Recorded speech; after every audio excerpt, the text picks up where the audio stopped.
They come from the bowels of hell. The Dana Gould Hour. Jungle worms and swamp rats run around your feet. I bought a dog that killed the calf that ate the canary. What is truth? And once again, welcome back. Hello, and welcome back to the Dana Gould Hour podcast. This is our annual pre-Halloween spectacular, which is dropped prior to our Halloween spectacular, which is the episode we always do before our post-Halloween spectacular. Two terrific guests today, my lord. There's a new book out called The Exotic Ones, which tells the tale of the filmmaking duo of Ron and June Ormond. They were contemporaries of Ed Wood, and their story is every bit as bizarre. The book was written by the legendary Jimmy McDonogh, who wrote The Ghastly One about Andy Milligan. He also wrote biographies of Russ Meyer, Tammy Wynette, Neil Young, and more. Jimmy McDonogh is here today in all of his psychotronic glory.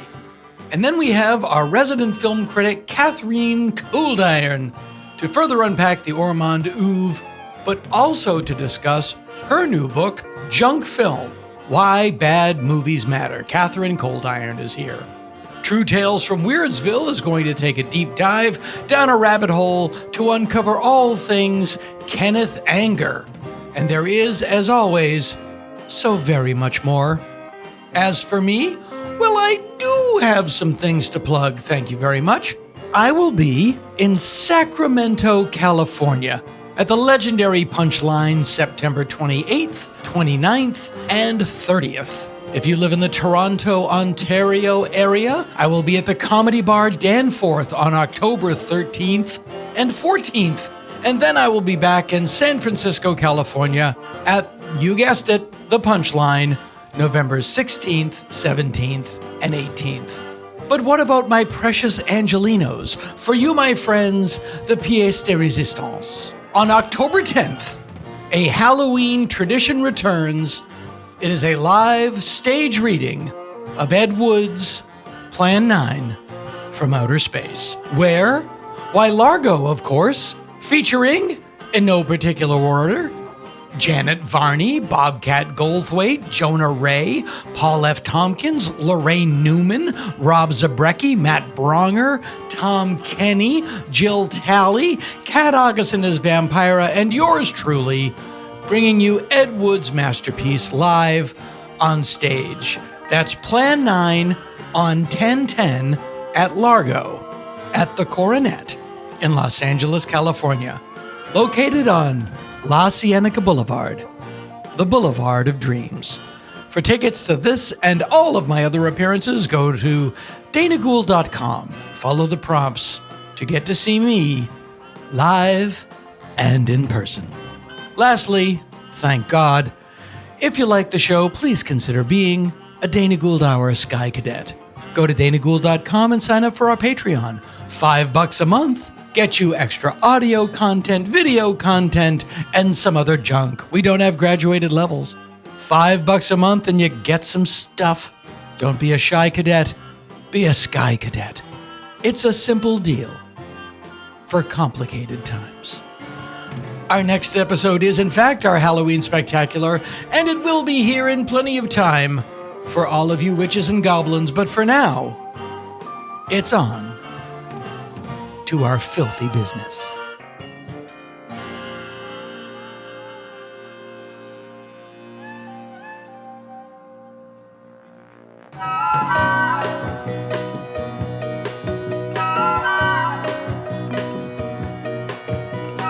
Tune in, it's a gas. It's the Dana Gould Hour podcast. Hallelujah! It's the Dana Gould Hour. Listen all the time and give us all your money. That's all we ask.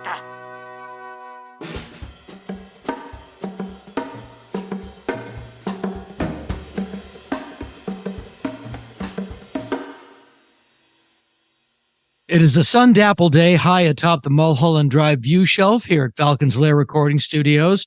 And I am talking to a man who occupies quite a bit of space on my bookshelves.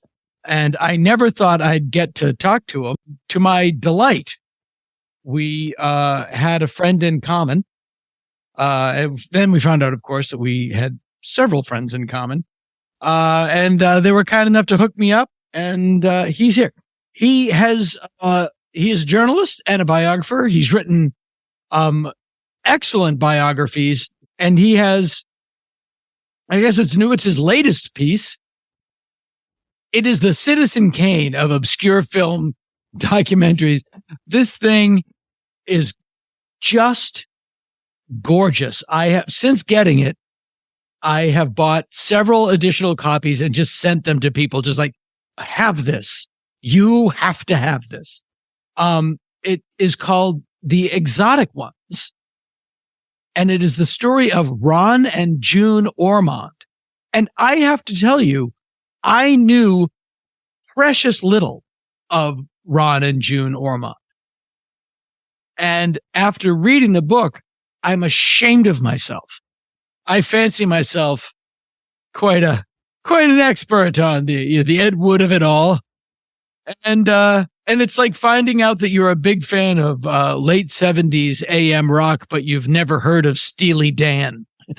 It's just like, this doesn't make any sense. Please welcome Jimmy McDonogh. Well, thank you for having me in here. Man, ask me anything you want. I'll tell no lies.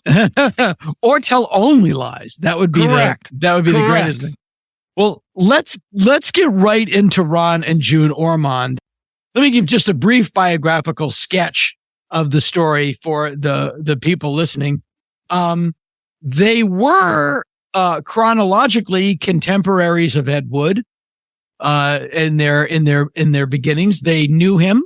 They shared cast. They worked with Mona McKinnon and Dolores Fuller and Lyle Talbot.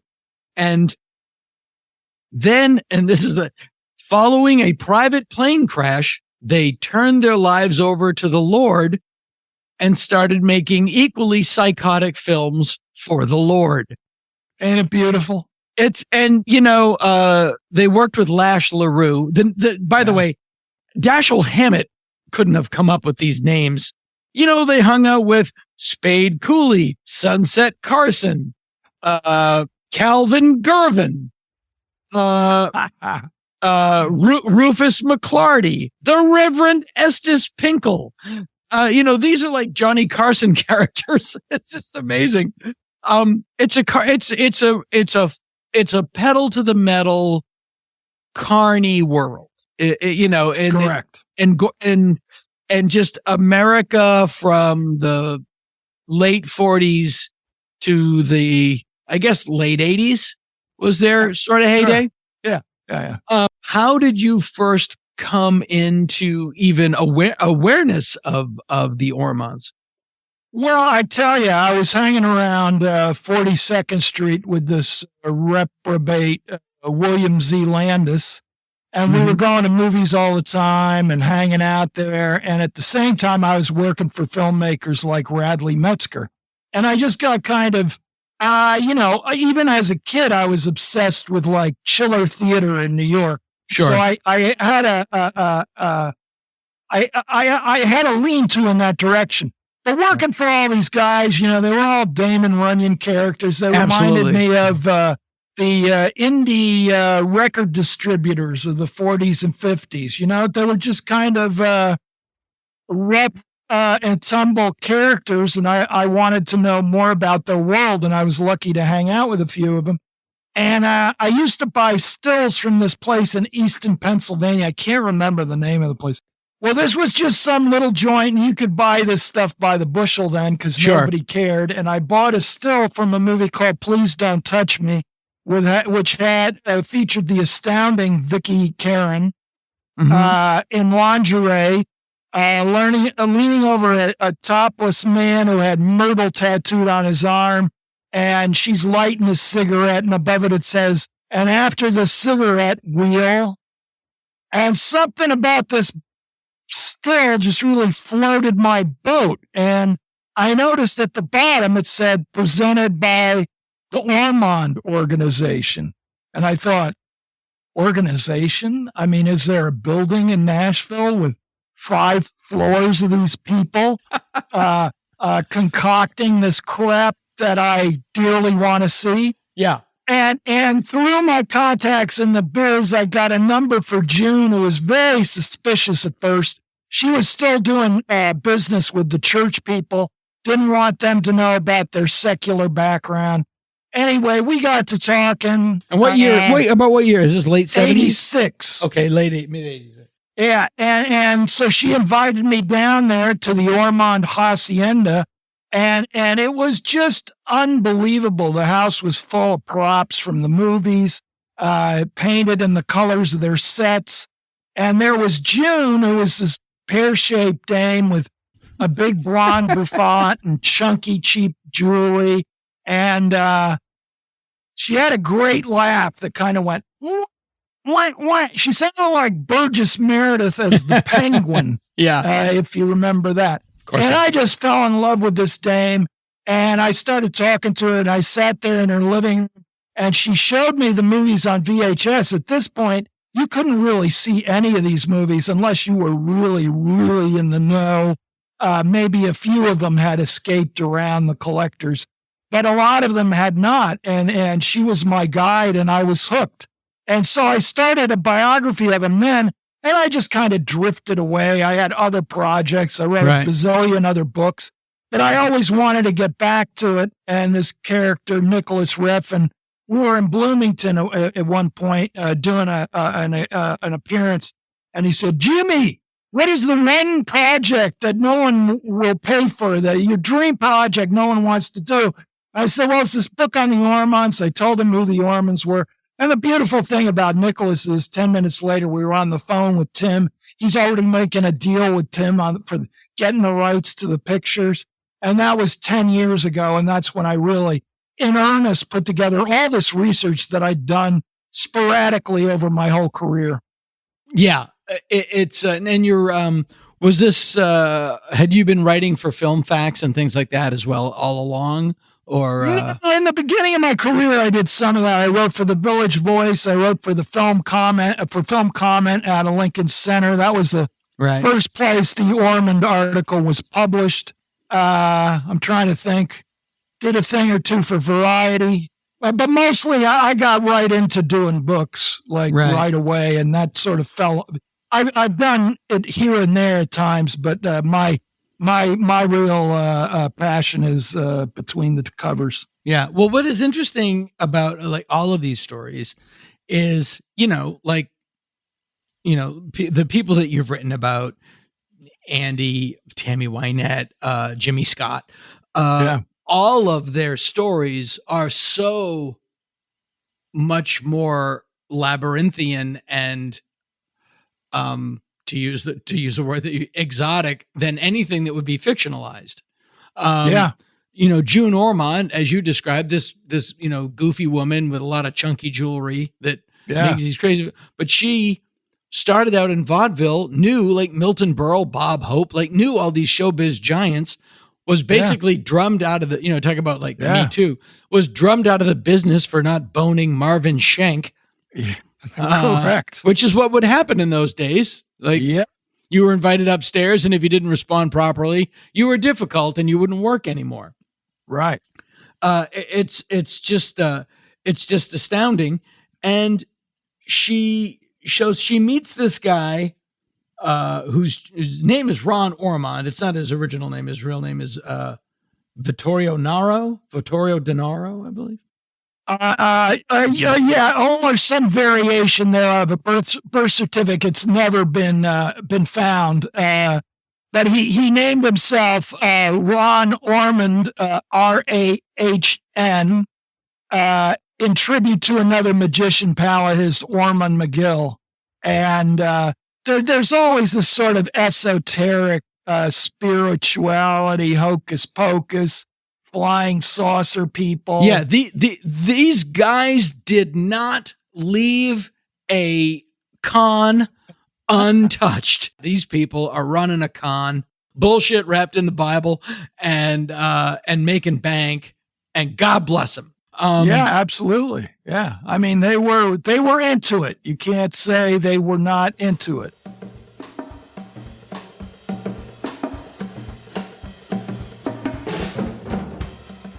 By the way, yeah, for the people listening, everything I'm saying in this interview, if I sound like I know anything, it's all in the book.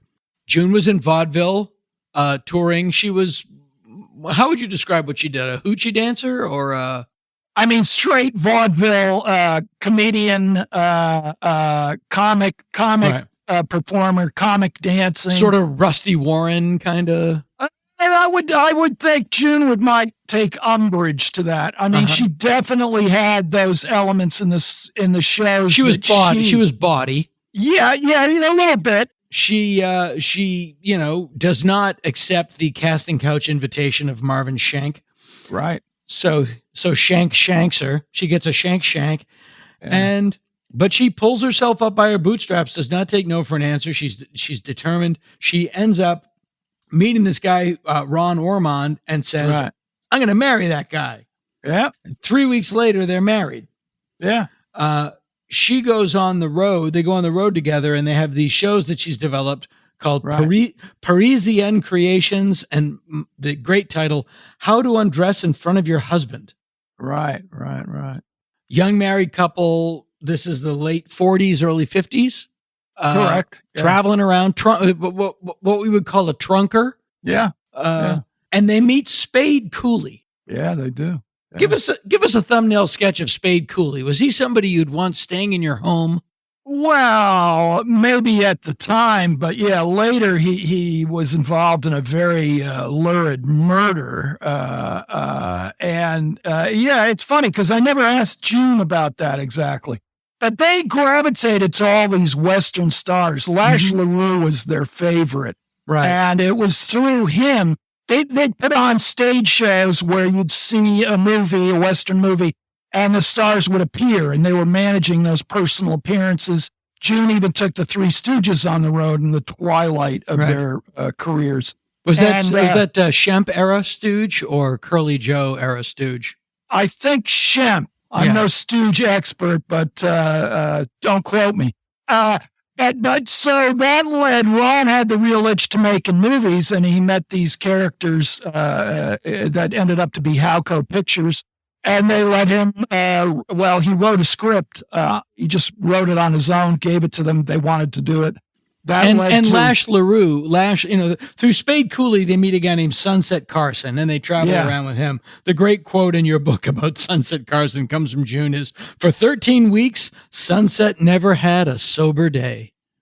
Yeah, she was pretty rough on old Sunset. I guess Sunset was a handful to cart around to these movie theaters. I mean, it is written, it is like you mentioned Damon Runyon.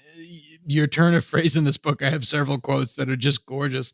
And the book itself is, it's the illustrations. We have to talk about your research and things, but it's just gorgeous. They work with Sunset Carson, Max Terhune, the cowboy with a ventriloquist dummy. Ron's having a lot of success with these cowboys, so June goes on the road with the Three Stooges because she felt a little jealous of Ron's success.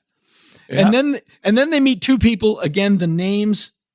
They meet Lash LaRue and Fuzzy St. John. Yeah, right. Fuzzy St. John, I'm sure everyone knows, was the alcoholic cousin of Fatty Arbuckle.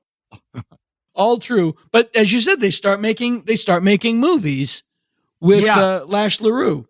Yeah, very, very low budget movies where, sometimes the sets were used for, 3 movies at once. These were very bargain basement affairs. Right. But they made loot, and that led them into the exploitation world. Right. As you describe these movies, 20 minutes of riding, 20 minutes of fighting, 20 minutes of hooting, and 10 minutes of plot. There you go. And it's really the 20 minutes of hooting that I am the most interested in. Yes, the hooting. Let's go for the hooting. Yeah, and that bought him a ticket into making much weirder pictures. It really started with this picture called Mesa of Lost Women. This, when I think of the Ed Wood connection to the Ormonds, I always think of Mesa because it has that that weird 50s on the precipice Yes. of the future. I don't know what's happening, but my fingers are in the ooze, and the fortune tellers are consulting the crystal ball. People are wearing turbans. Yep. Saucers are landing, black and white. It's very evocative of It's perfect. It's perfect. Feeling. Yeah. It's perfect. It's made in, I believe, 54, 52. Same year as Glen or Glenda. Yeah, right. And it stars Lyle Talbot, Mona McKinnon, and Dolores Fuller, all of them Ed Wood regulars. Doris is, at the time, his girlfriend. So yeah, these guys cross paths. That is my favorite period of exploitation film. I had never seen Robot Monster before. Oh, wow. And I was talking to your friend and mine, Aaron Lee, and he was like, no, it's great. Because a lot of these movies, you hear about these movies and you're like, oh, great. And you watch them and, you know, there's a bad movie that's thoroughly entertaining. And then there's a bad movie that's just stultifying. Yes, correct. Robot Monster, I had always assumed was just one of those, but I actually found it completely entertaining, beginning to end. Yeah, and they just did a whole 3D restoration, and I'm a 3D fanatic. I have 12 3D cameras from the 50s, done a lot of photography, and it's been sitting upstairs. I've been so busy, I haven't been able to eyeball it, but I really that's the one that Aaron was telling me about. Yeah, dig that. Yeah. They bump into a guy named John Colbert, and they get into the lucrative world of UFO cults. Actually, June started going out to the conventions in the desert, and she made friends. You know, she appreciated the showbiz. You know, aliens coming in on saucers, smoke coming out of their ears, electrical currents. This to her was like, there was no difference between that vaudeville and the Baptist church. So she was right into it. Ron, his con artist antennae were very well developed, and he thought these guys were good for maybe a tale or two, and then they sort of just repeated their stories, and they were going to make a movie with all these guys about the UFO world, and Ron balked and got out of it, and June was very upset. But they made one called Edge of Tomorrow with this UFO con artist, Reinhold Schmidt. Right. It's really unwatchable. Not to be confused with the Tom Cruise film, Edge of Tomorrow. Yes, definitely not. Oh man, this thing. But he did travel with a purported alien corpse, did he not? Well, Ron did. Yeah, that's what I'm saying. Yeah, he had a little green man that he claimed was, the real thing that he'd bought off a prospector or some such hokum. But I never got the feeling. Ron had one foot in that and one foot in the box office.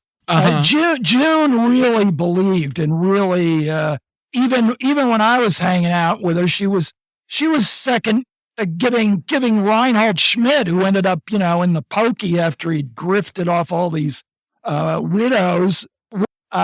She wanted to believe, it was that showbiz thing. It was magical, and she was into it.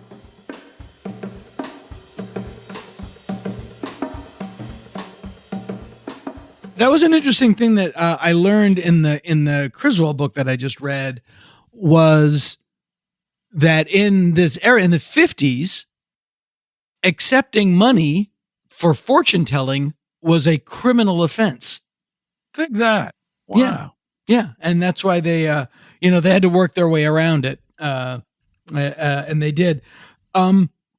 Mesa of Lost Women uses a lot of footage of the film Tarantula, right? And borrows a spider from Tarantula, right. And also stars Uncle Fester himself, Jackie Coogan. Right. So they're working with real actors, although it's a real movie. That's correct. It's a real movie. Jackie Coogan, who I only recently learned was in his day a dashing World War II fighter pilot.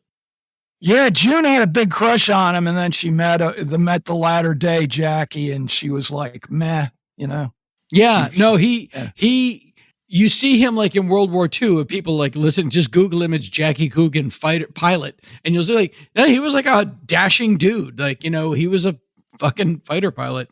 Yeah. And it is amazing when you talk to these people who are, who don't self-edit, you know, that are, that just let it rip.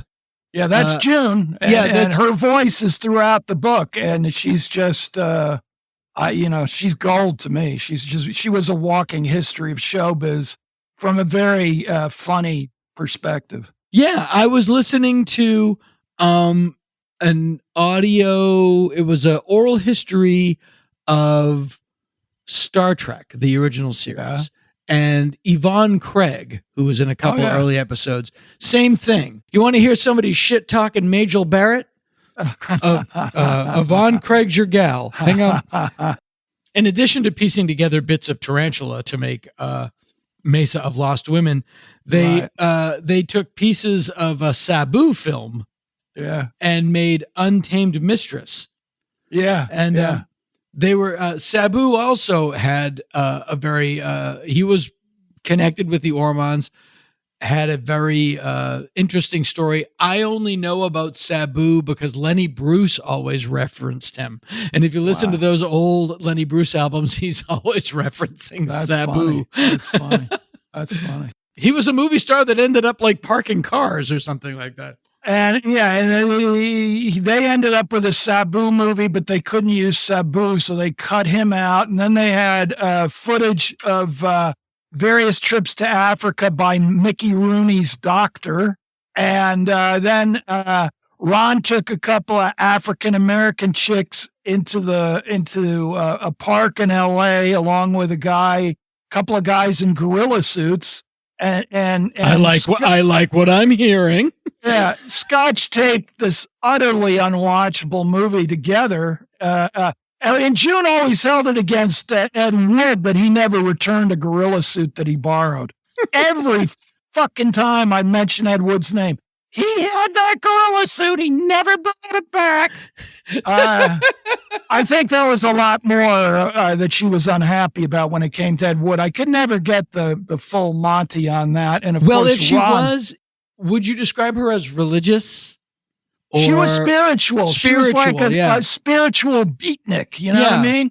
But if she was I can see her if she was a moralist. Yeah, right. Not liking Ed. Correct. But she liked Georgette Dante fine. Yeah, I know, right? So, I know. It's one of those wacky conundrums. It's just a matter of personal taste. And we're going to get into Georgette. We're going to get into Georgette Dante. And Ron, I think Ed introduced Ron to a few dames, and June held it against Ed. That's my personal take. I have no forensic evidence. It's just a feeling. Yeah.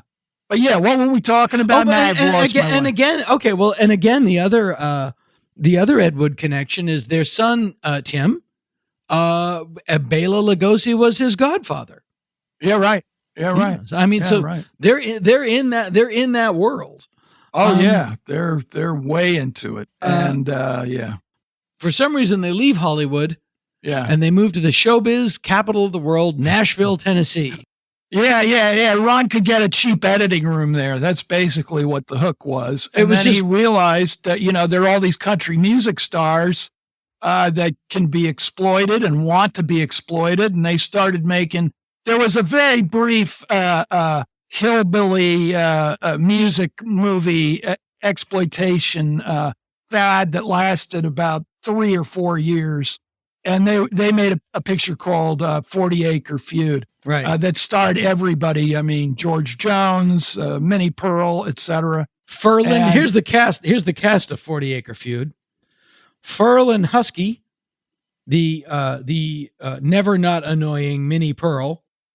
Ray, according to one write-up, Ray Price, who was a big deal. Yeah. George Jones, who was massive. Yeah. Loretta Lynn. Yeah. Roy Drusky, Skeeter Davis. Yeah. Bill Anderson, the Willis brothers, Hugh Lewis, and Del Reed, not to be confused. Hugh X. Lewis, not to be confused with Huey Lewis. Yes, correct. Or Huey Newton. And the Del Reeves. Yeah, that was like a real Down south, people would go to that movie. And this is like late 50s, and these movies are playing in drive-ins, right? This is a little later. This is, what was it, 65, I believe. So, yeah. But, yeah, they're playing 65, drive-ins. yes. And 40 Acre Feud was such a hit. It played along with an Elvis movie. These, it made a lot of bread. I find it very hard to watch, and I'm a huge country music fanatic, but it's so static and so canned, and not a lot of. I mean, if you want to see Furl and Husky do comedy, be my guest. But it's who doesn't?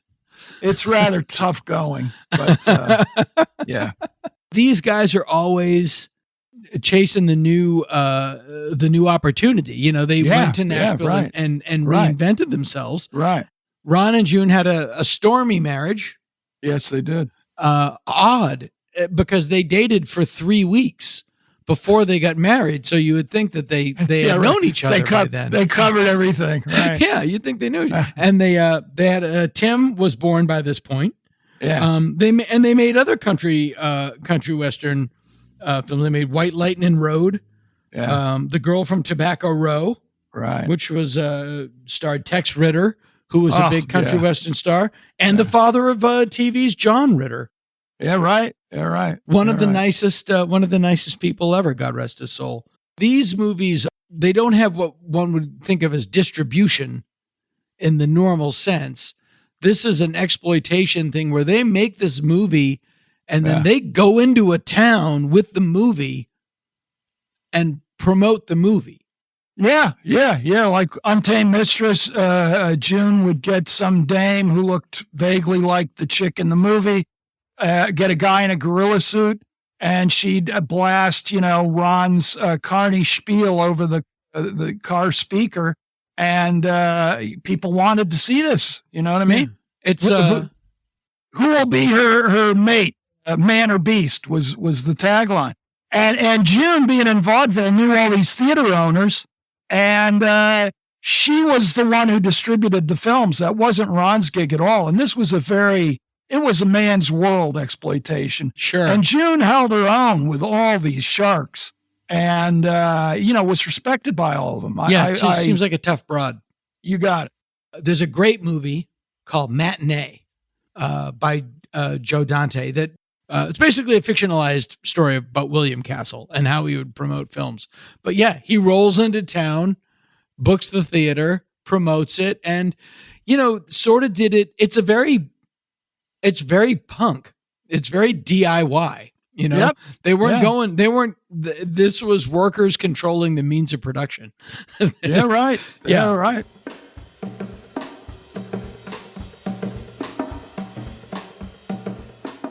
Ron was a pilot, and he would fly them to their movie premieres, and they were on their way to Louisville to an Ormond double bill. You got to mention that Ron, June, and Tim were in the movies. They acted in the movies as well as making them. So it was second nature that they'd be there to, grease the palms of the patrons there at the drive-ins. And they're flying there. They leave Nashville, and the plane malfunctions on takeoff. The engine stops in midair. Ron figures, I've got to land this baby without my family dying. He has a religious experience during which he says, Lord, if you save my life, I'll devote the rest of my days to your work. June also has a similar experience. I don't know if that was just competition with Ron because they were like that. But June told me she saw an angel on the wing of the plane saying, it's not your time yet. They crash in a cow pasture. Him, being the young buck, he's unhurt. He runs and gets help. He was worried. They're all worried the plane was going to explode. It didn't. Yeah, because it's full of gas. It's full of gas. Yeah. Both Ron and June were in the hospital a couple weeks. And while they made one more movie that was their most outrageous, so you can't say they fulfilled the promise right away to work for the Lord. That's the thing. I wanted to stop him because in the book you really talk about, and I guess you get this from June, you talk about this crash. And it's fascinating because what you said is really interesting. Here's a guy, he's flying a plane, he's a private pilot. Right. They're in a little Cessna, whatever they're in. Right. And the engine conks out halfway up. Right. What we don't know at the time is the oil cap was not on. Right. And the oil was spilling out of the plane. Someone on the ground crew saw the oil spilling out of the plane as they were taking off, did nothing. Yeah. I hope that guy went to jail. He didn't. I don't think there was a lawsuit, happened. but apparently it didn't go anywhere, according to Tim. But I mean, that's that's criminal. Yeah, and sure is. But he is a pilot, and so what happens is the oil's not going into the engine. The engine seizes up, and conks up at whatever there are 500 feet, 5,000 feet. I don't know. You can glide for a bit. So like there's a possibility that you can land this plane, but he can't put the wheels down. Right. Because if he puts the wheels down, the wheels will get caught in the trees and they'll get thrown into the trees. Yeah. So he's got to land on the belly of the plane, which is where the gas tank is. Yeah. So it's like kind of dramatic, ain't it? Yeah, it's like Spielberg wrote this. It's like you don't have any good options. Yeah. And miraculously they survive. Yeah. And they decide to turn their lives over to Christ. Yeah. But first, right. Just a little sidestep there. Yeah. They make their greatest exploitation film. Correct. Yeah. Yeah. The exotic ones. I don't even know how you describe this movie. It's a melange of vaudeville, Russ Meyer in a very Reader's Digest way. A little Herschel Gordon Lewis. There's gore in it. There's strippers. And yes, there's the amazing, the mighty, the one, the only Georgette Dante, who is a figure of unending fascination to me, who stars in the movie, along with Sleepy LaBeef. Sleepy LaBeef, who's rockabilly singer, That was the Tom Kenny connection. Oh, dig that, Because when Tom and I lived in Boston, we used to see Sleepy LaBeef at Harper's Ferry, which was around the corner from where we lived in Alston. I mean, I would tag along. Tom knew who he was and knew where he was going. Was on it. I can dig that. Tom was always Tom. Got it. And I was like, I'll go. Right. Huh. The Robert Mitchum of rockabilly, Sleepy LaBeef. And he basically plays a kind of a caveman, I guess. Yeah, I guess. It's a pathetic monster, but I mean, pathetic. It's all in the spirit of the thing. Yeah. I don't know. You've just never seen a movie quite like this one. Him sings a song. June and Ron were hoping he was going to have a big Nashville career, so he sings a pop tune in front of the monster, Sleepy in a cage. The movie's full of so many weird question mark touches. It just encapsulates a certain elderly fear of fascination with the 60s. Yeah. Not quite sure about it all, but kind of wanting to put their toe in the pool, but very, very gingerly. Yeah. And I love it to death. What a movie! If you have to watch one of the, if you want to watch one of the Ormonds films, right. The two. We'll get to the second one. I mean the two great. I think Mesa of Lost One was pretty interesting.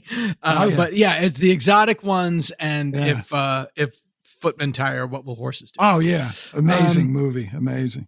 It's weird that they met Georgette Dante after they gave their lives over to Christ. Well, they made a promise. I don't know about giving anything. Sure. That really came a wee bit later, but it was definitely on their minds. And I think even they were shocked at making the exotic ones and wanted to pull back. And that's when Estes Perkel, a preacher from Mississippi, entered the picture, and which of course leads to If Footmen Tire You, What Will Horses Do? let's take a moment Yeah. and talk about Georgette Dante. Well, where do you begin, man? I mean, she grew up in the Carney. Start at the toes and work our way up. Her parents had a Carney show. Her mother was an exotic dancer and treated Georgette terribly. Georgette, man, I could do hours on Georgette. I just love her to death.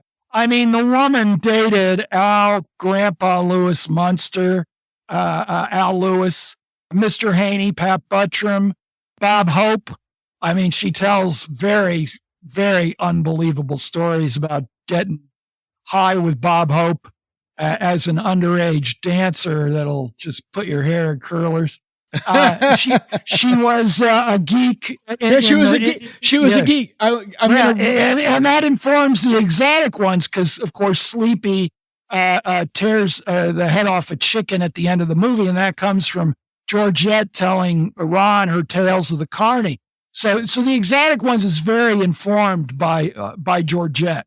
This is just the kind of world that Georgette Dante was raised in, and this is from your book. I'm reading your writing.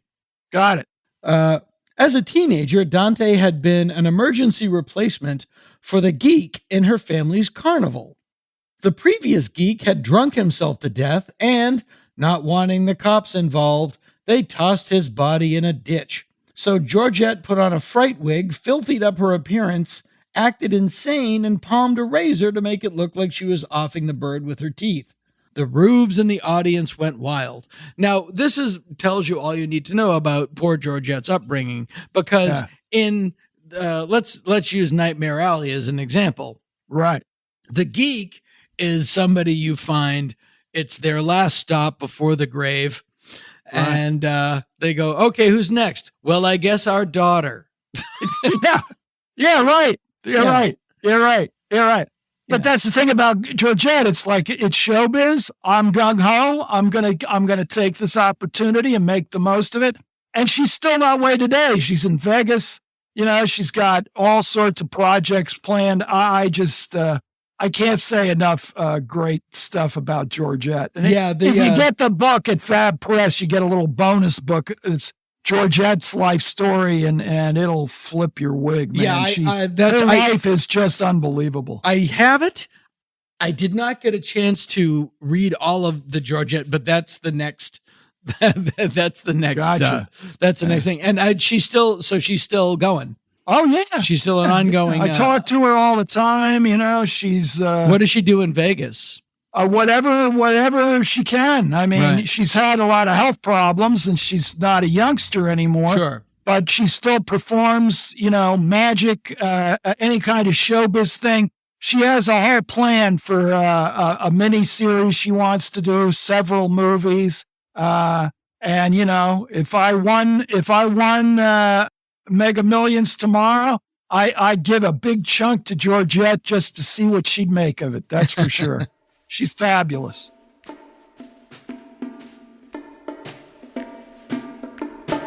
Less than an hour ago, this young man's friend said to me, "Preacher, I don't worry about going to hell, for if I do go to hell, all my friends will be there to greet me." What a mistaken concept that is. There's no such thing as friendship in hell. Her parents didn't want to be parents, and so she kind of raised herself. And she is, if nothing else, a survivor. Oh yeah, man. It is a fascinating story, and she's just, she's a fire dancer. There's a great quote in the book. I'm going to mangle it, but they're asking her, just like in the first interview when they meet her, they say like, you walk in and this woman is dating you, is making moves on your boyfriend. What would you do? She goes, I'd rip her cunt off. Okay, I think you get the part. Yeah, right. In fact, they asked her if she wanted to be in a horror movie, and Georgette thought they said horror movie. She's like, why would I want to be in a horror movie? I don't want to be in no horror movie. But then, of course, she found out that it was not a horror movie, and she took the plunge.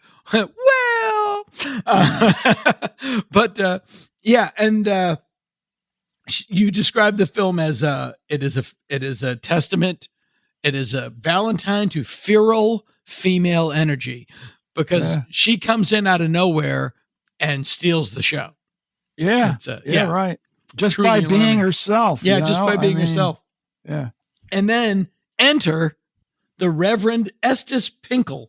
Perkle. Oh, I miswrote it. That's okay. Perkle. Yeah. Let's say Pinkle. Pinkle's better. We'll change it. Now, got to be respectful of the Perkles. They've been very nice to me. They really helped me with this book. I never thought in my wildest dreams I'd talk to that end of the story, but I did. Estes Washington Perkle was, he was one of these guys. He was a Baptist fire and brimstone preacher and had little use for Hollywood or movies, wouldn't even watch TV, and yet he wanted to make a film of his sermon. And lo and behold, somebody put him in touch with Ron Ormond. To my knowledge, he was never aware of the exotic ones. I think that might have changed his opinion of the whole enterprise. Right. And they made these really unbelievably low budget Baptist exploitation movies. I mean, the very principles going on in the exotic ones are the same ones it's Joy Buzzer City the whole way. If Footmen tire you, I mean. Yeah, well, first of all, these films that they make, they're intended to be shown in church. Yeah, only churches. They're not conventional. You don't go to a movie house and pay, a sawbuck to see these. That never happened. Right. They were only made in church. You only found out about them through the church service. June ended up distributing them, which would later be a bone of contention between her and Estes. Right. But the second picture they made together, The Burning Hell, actually made a few $1 million, and that's all from passing the plate at the church. There was no admission. A few million. Yeah. I mean, they were very. That picture in particular was extremely powerful in that world. Yeah, and this is down south, late 60s, mid to late 60s, early 70s. They're religious. They're not religious. They're evangelical exploitation films. Yeah, correct. They didn't change their tune, the Ormonds. Yeah, if Al Adamson had found the Lord, he would have made these movies. Right. Tell us about where did the idea for If Footmen Tire, What Will Horses Do, and for the benefit of the audience, give us a thumbnail sketch of what this movie is if you see it. Oh, man. I've been touring the country with these films, to promote the book. It's the first time. Well, not the first time. There've been a few showings, but by and large, it's a new audience to show them to the civilians, Sure, yeah. Yeah, it's very interesting to see. People really get into these movies because they're so unusual. Well, and I got to tell you, the visuals in Burning Hell are fantastic. Yeah, I agree. It reminded me of that Amazing World of Arthur Brown video for right. Yeah, right. It's like Plan 9. I mean, there's Plan 9 is gorgeously shot in certain for what it was. Same here. Yeah. They really meant it. You know what I mean? Yeah. They really meant it. And all, most of the people in the films were people who went to the church. They were not actors. So, they were praying for the movie's success in between takes of shooting this thing. There was real conviction going on here. And with Footmen, it was an anti-communist speech, a sermon that Perkle had done. And it went over big when he was out there, stumping on the road there, going from church to church in his old car. And he just had this, he turned it into an album, you could get it that way, and then a little booklet. But he added Jones to make a movie about it and talked to Ron. And at first he just thought, they'll just put a camera on me. I'll address the camera as if it's the audience. And and that will be that. And I can send it out instead of going to these places. Right. But Ron said, no, we're going to make an actual movie out of this. And so there are these incredible scenes of carnage involving children getting bamboo shoots through their ears and vomiting. Yeah, it's a lot of kids getting killed by communists. Yeah, because and people might not remember, like, at the time they weren't the communists, they were the godless commies, because the whole thing that terrified America, and they later transferred this to Muslims, was that the communists were atheists by nature. You couldn't worship God, you worshiped the state, and that was a threat to these are the same people that now think their local 7-Eleven is under Sharia law. It's the same sort of hysteria. But yeah, there's a lot of kids getting murdered in this movie. Yeah. This one wasn't such a big hit. It really scarred a lot of. You can go on IMDb and people are going, I saw this when I was 9, and it gave me the nightmares for years. Initially, the film had no warning, like this should be for young adults and up. So, people thought they were seeing a fun pre-Christian movie in their basement of their church, and this thing is unleashed. It's traumatizing. Yeah. So that really, it really was kind of polarizing even among Estes's crowd because it was so extreme. But then they make movies like the Burning Hell and Believer's Heaven, and the Grim Reaper, which stars Jerry Falwell. Yeah, right. A very sweaty Jerry Falwell. Yeah, well.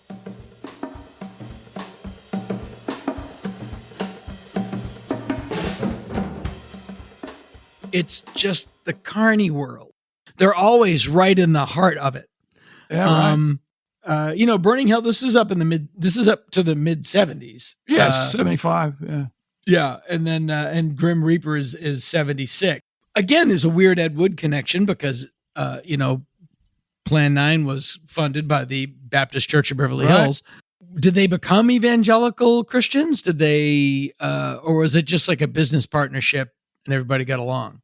No, they really believed. I mean, when they embarked on this part of their career, Ron was like, put Untamed Mistress in the garage. It's not playing anymore. We're just doing the Lord's work. And in fact, in Burning Hell, one of the stars of the film is Tim Ormond, who plays the wayward Christian. Yeah. Right. And he gets, saved in the film. And at that time, what Estes would do is he'd fly all these preachers from all over the country over to the Holy Land. They'd all get in these get-ups that June had devised. She did all the costuming, and they'd reenact scenes from the Bible in the Holy Land. Yeah, literally they would go on location. Yeah. I mean, you just have to see it to believe it. But these are huge. And these movies are huge, and I guess mostly in the South, right, or South or Midwest. Yeah. But they cracked some inner city markets. They also played different countries: Mexico, Africa. They had a big impact. And the thing about Tim was he got saved. He had a religious experience on top of a mountain when he was with all these preachers over in the Holy Land. And he came back and said he'd been dating a stripper girlfriend that Georgette Dante had introduced him to.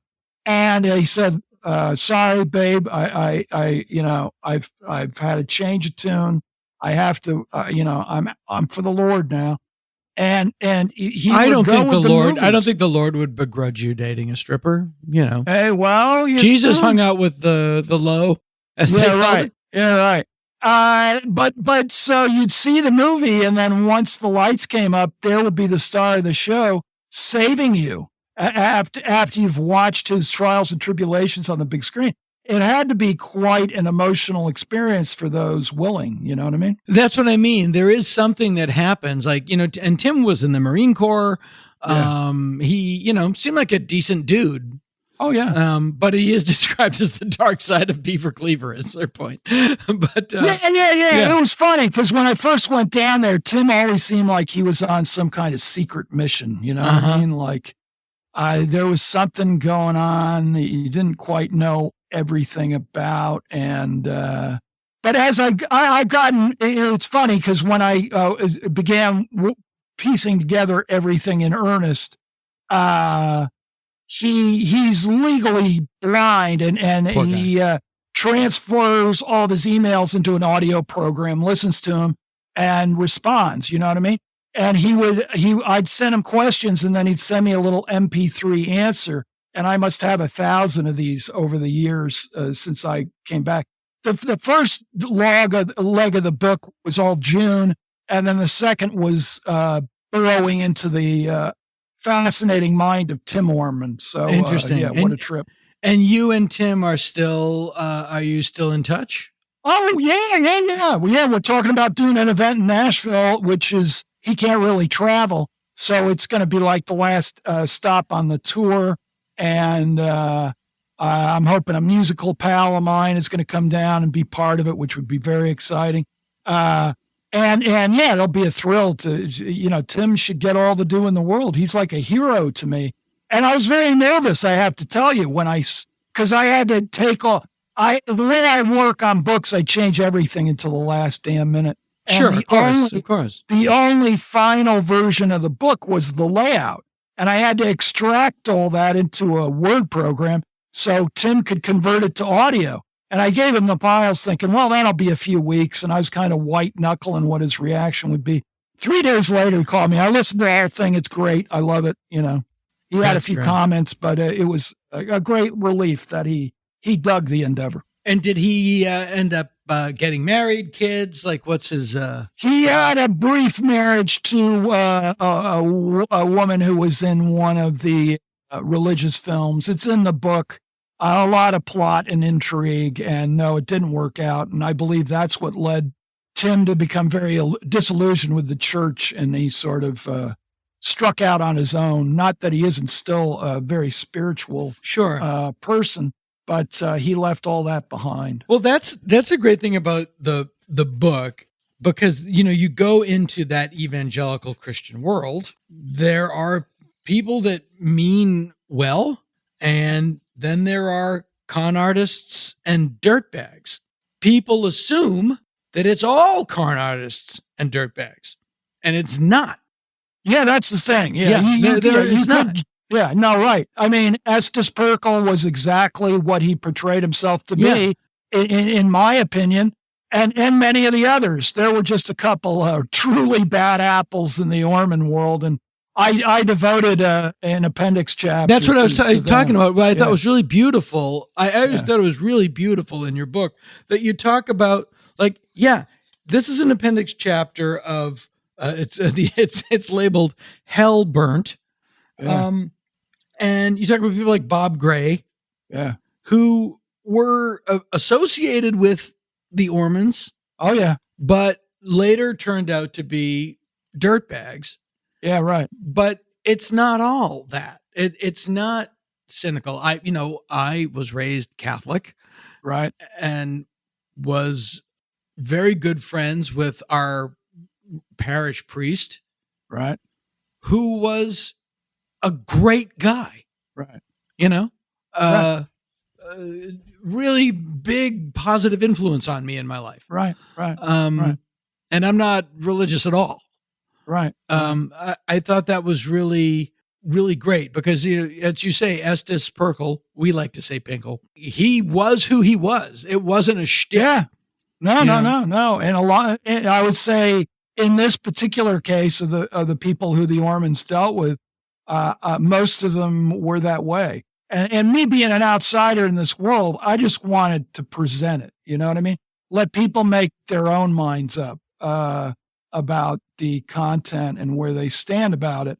The story of how these things were made and created, that's what interested me. And I just wanted to present these people in all their glory, whatever it was. Truth is stranger than fiction. And to me, it's such an American story. Oh yeah. It's so American.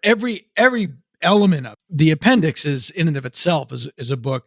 And you reference these other really amazing books to read, like Schizophrenic Christianity, I Fired God, The Wizard of God, Devil in the Baptist Church, The Big Book of Bad Baptist Preachers. Yeah, there were a lot of really evil motherfuckers. Yeah, sure. That give a bad name to people that really are decent people who believe what they say. Right. Yeah, that's right. It's That's easy. right. It's easy to paper over that. Yeah, And right. I love you can that make generalizations about everything. Yeah, And, I love that you didn't. Please Don't Touch Me is a human story of a teenage bride, uneducated in the facts of life and love. A picture that dares to rip aside the veil of ignorance and shows you what goes on inside a million homes. Recommended as a motion picture that everyone should definitely see. Early in the book, you describe June as sort of the antithesis of Andy Milligan. Yeah. And that she was such a positive person. The first book of yours that I read was the Ghastly One. Yeah. And for people, give a thumbnail sketch of Andy Milligan, because those two, I know it's hard to do. It's like, give me talk about the Beatles for 30 seconds. Yeah, right. But these two books really are of a piece. Well, I'm glad to hear that, because they're intended that way. Yeah. Andy was just, what a trip Andy was. God. Experimental theater guy in New York. Actor, live television actor, and then totally by accident fell into the exploitation world, grinding out very, very low budget. I mean, the Ormonds were like Broadway compared to Andy. For a character by the name of William Mishkin. And he imbued these films with a very personal animus that is really, and the movies are so grimy and filthy and poorly recorded. You kind of have to dig in there with a trowel to unlock what's what. But it's really Andy's personal world in a way. The Ormonds were more like marketers of fads. They had their own crackpot personality that got imprinted on the stuff. But Andy, it was this visceral, raw, dare I say, Cassavetes, I have to do this type thing, operating in a world that didn't care about those passions. 42nd Street. The ultimate con artist playground. And he was a complete misanthrope. He was homosexual. He was a sadist, claimed to hate women. His leading ladies all loved him, though, with reservations. Mm-hmm. He was just this fascinating character. And right when I was hanging out with the Ormonds, at the same time, I'd been working in the film business for big shots, doing Foley work for like Sidney Lumet and Brian De Palma. I had just gotten my union card. Yeah. Big time. And I said, guys, I'm quitting. I'm going out west to work for Andy Milligan. Then thought I'd lost my marbles. He's going to pay you $50 a day cash? Are you out of your mind? And it was like the best experience of my life. What I like in my books. You're the first guy I've lost to Andy Milligan. What I like in my books is when the thing is happening in front of me, 3D. So it's not some kind of museum piece. It's like, wow, there's all that history I've described. Now you're right there with the guy in action. You know what I mean? Yeah, yeah. And it was just thrilling. There was nobody like Andy, Many times I wanted to kill him. Many times he wanted to kill me. Right. He definitely would have strung me up by my thumbs had he read this book. But it's my favorite book. I'll never top it. It's just one of those things. Now, why do you say, right place, right time? Why do you say he would have strung you up by your thumbs had he read that book? Because I think he didn't think the truth was his to tell in his fictional movies. And as he said to me one night late on the phone, "Come on, babe, admit it. You're a flesh peddling whore. I mean, you're a journalist. What do? You pick scabs, admit it." Yeah. And, I actually say it in the end of the book. Hey, Andy, yeah, you're right. I'm a flesh-peddling whore. Yeah, but Andy seemed to me, he seemed to hate himself so much that. Well, yeah, there's definitely elements of that, definitely. Yeah. But yet, it's not one thing. There was just a lot of good in Andy too, and he was so kind to me, so kind to other people. Doesn't mean he couldn't. Yeah, sure, yeah. Do other things that were less kind, but to have the whole experience, there was a lot that was. He was just a million laughs to hang out with. You have to somehow fall in love with your subject. I mean, that was me. You can't spend that much time. Yeah, you got it. No, with me, it's an obsession. And it's like, if I'm going to give up 5 years or more, I mean, in the case of the Ormonds, 36 years, I have to feel it in the Grinch, as Russ Meyer said.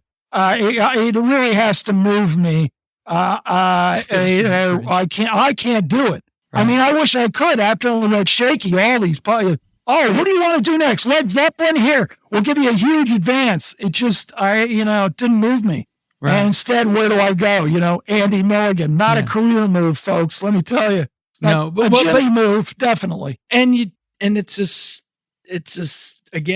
such a story that, it's about more than the sum of its parts. You did a biography of Tammy Wynette. Yeah. Again, another survivor. And was George and Tammy based on your book, or is that a different book? Some people tell me so, but I know they never made a deal with me. Okay, that's a little humor for you. I haven't seen that show, so I can't really lay claim. That was based on Georgette's book, so I'm being slightly facetious. Are you working on anything now? You working on something next? Yeah, I'm working on a book about this great honky-tonk singer, Gary Stewart, who was a pal of mine. He had hits in the 70s like She's Acting Single, I'm Drinking Double, Out of Hand, Drinking Thing. The greatest. You do like country music. I like all sorts of music, but I am a sucker for hardcore country, and he was a pal of mine, and I, in fact, started this book right at the same time at the Ormonds, so it's getting rather eerie that I'm wrapping up these things that I began so long ago, but hopefully that's the next book. I'm 3/4 of the way through it. Did you ever hear of a podcast called Cocaine and Rhinestones? Oh, yeah. That guy, he knows what he's talking about. Yeah, he knows what he's talking about, and those stories, especially the first season of it. Yeah. It's like Johnny Rotten, Sid Vicious, they have nothing on these guys. Oh, yeah. These guys lived, they had no pad on their brake, man. Oh, yeah. No. And Gary Stewart was another. I mean, he threw a knife at me one night. It was just a steak knife. I kind of laughed. It wasn't deadly or anything.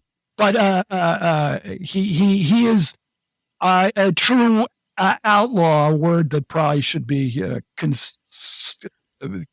thrown in the bin, but he's the real deal, and this book will reflect all that. That's amazing. Well, I really look forward to it. Jimmy McDonough, the book is called The Exotic Ones. How can people get this book? They can go to fabpress.com. It's FAB. FAB press, all one word.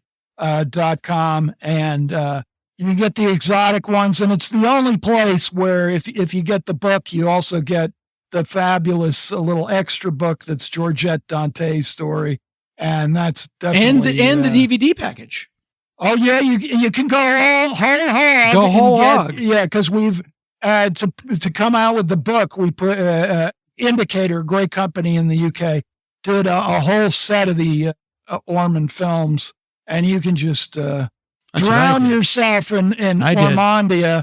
And there's a great commentary with Georgette that will have you howling with laughter, in my humble opinion. Is that the Exotic Ones DVD? Yes. She and I do the commentary, and she rips it up.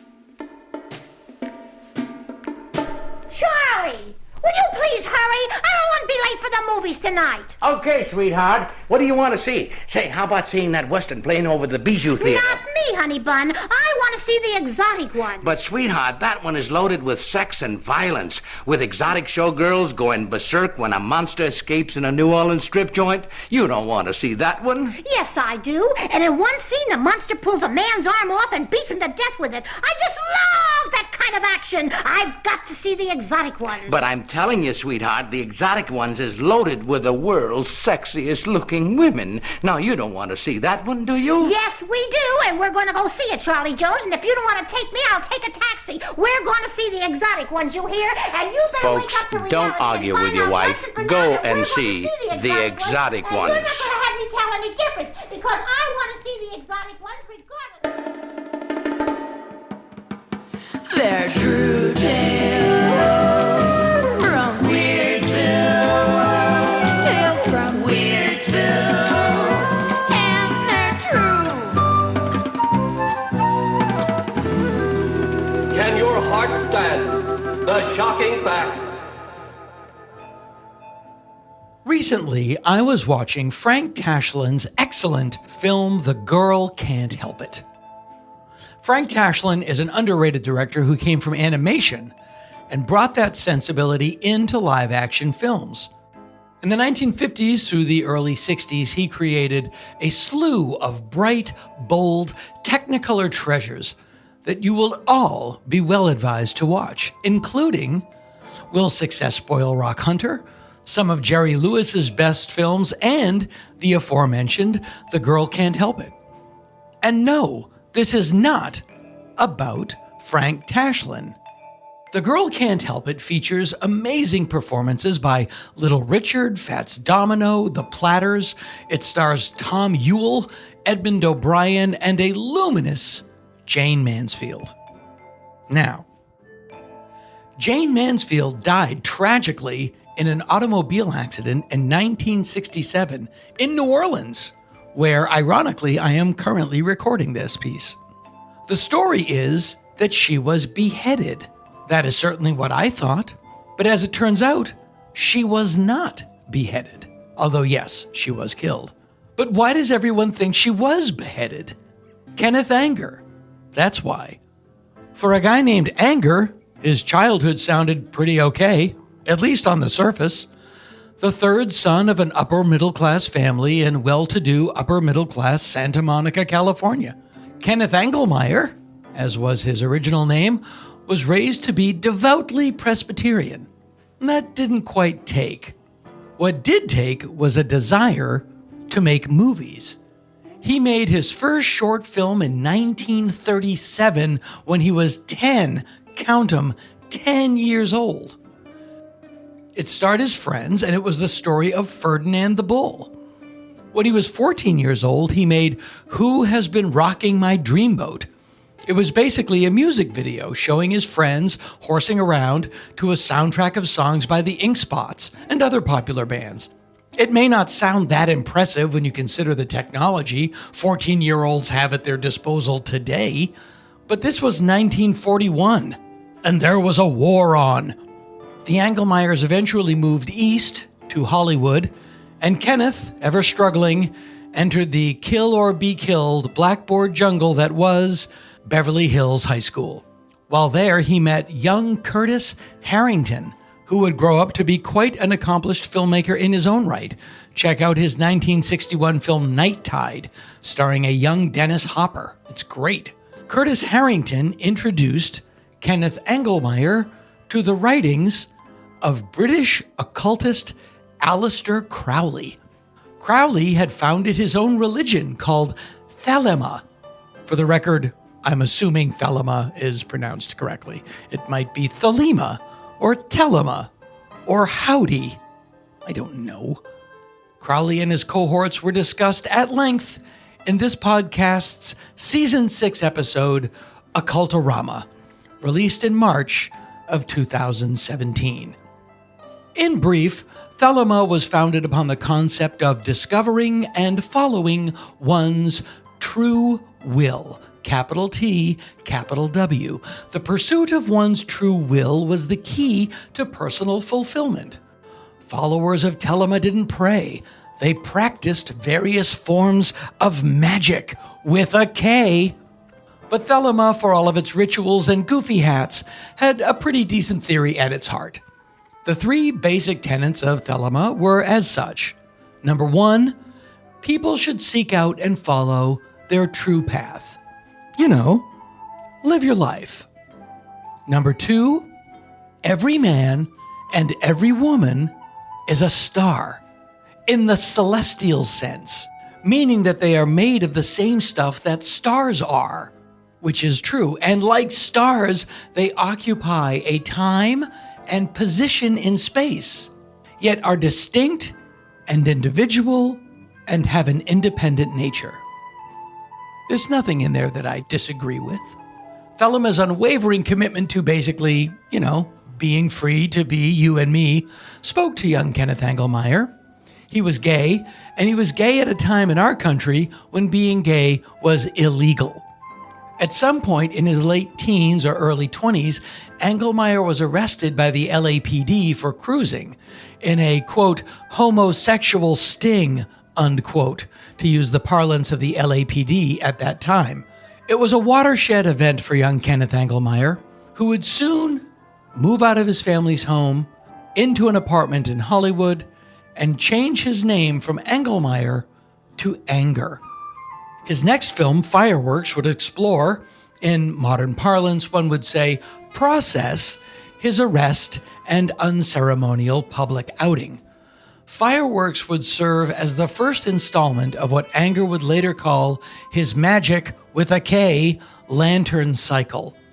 In the film, he is represented by a sleeping man who, in his dream, at first admires and then is set upon by a group of Tom of Finlandy-looking sailors. At one point, they open his chest and remove a small ticking device. Then they unbutton his pants and a Roman candle goes off, hence the title. Fireworks was a very brave piece of filmmaking for its day, and it was praised and made its way around the festival circuit. To be open about one's homosexuality in the late 1940s was a gutsy act indeed. The Hollywood Reporter gave it a rave review. Tennessee Williams called it the most exciting use of cinema he had ever seen. A few years later, in 1957, it was screened publicly in Los Angeles at the Coronet Theater, now the home of Largo. And the exhibitor of the film, Raymond Rohauer, was promptly arrested on obscenity charges for showing it. The Los Angeles DA at the time focused not on the film's prurient content, but its blatant homosexual themes. And it would take an appeal to the California Supreme Court to finally get a ruling of, oh yes, so what, and have Rohauer's initial conviction thrown out. That should be added to the Thelema masthead. It is very important to be yourself, but try not to do it within sight of the LAPD.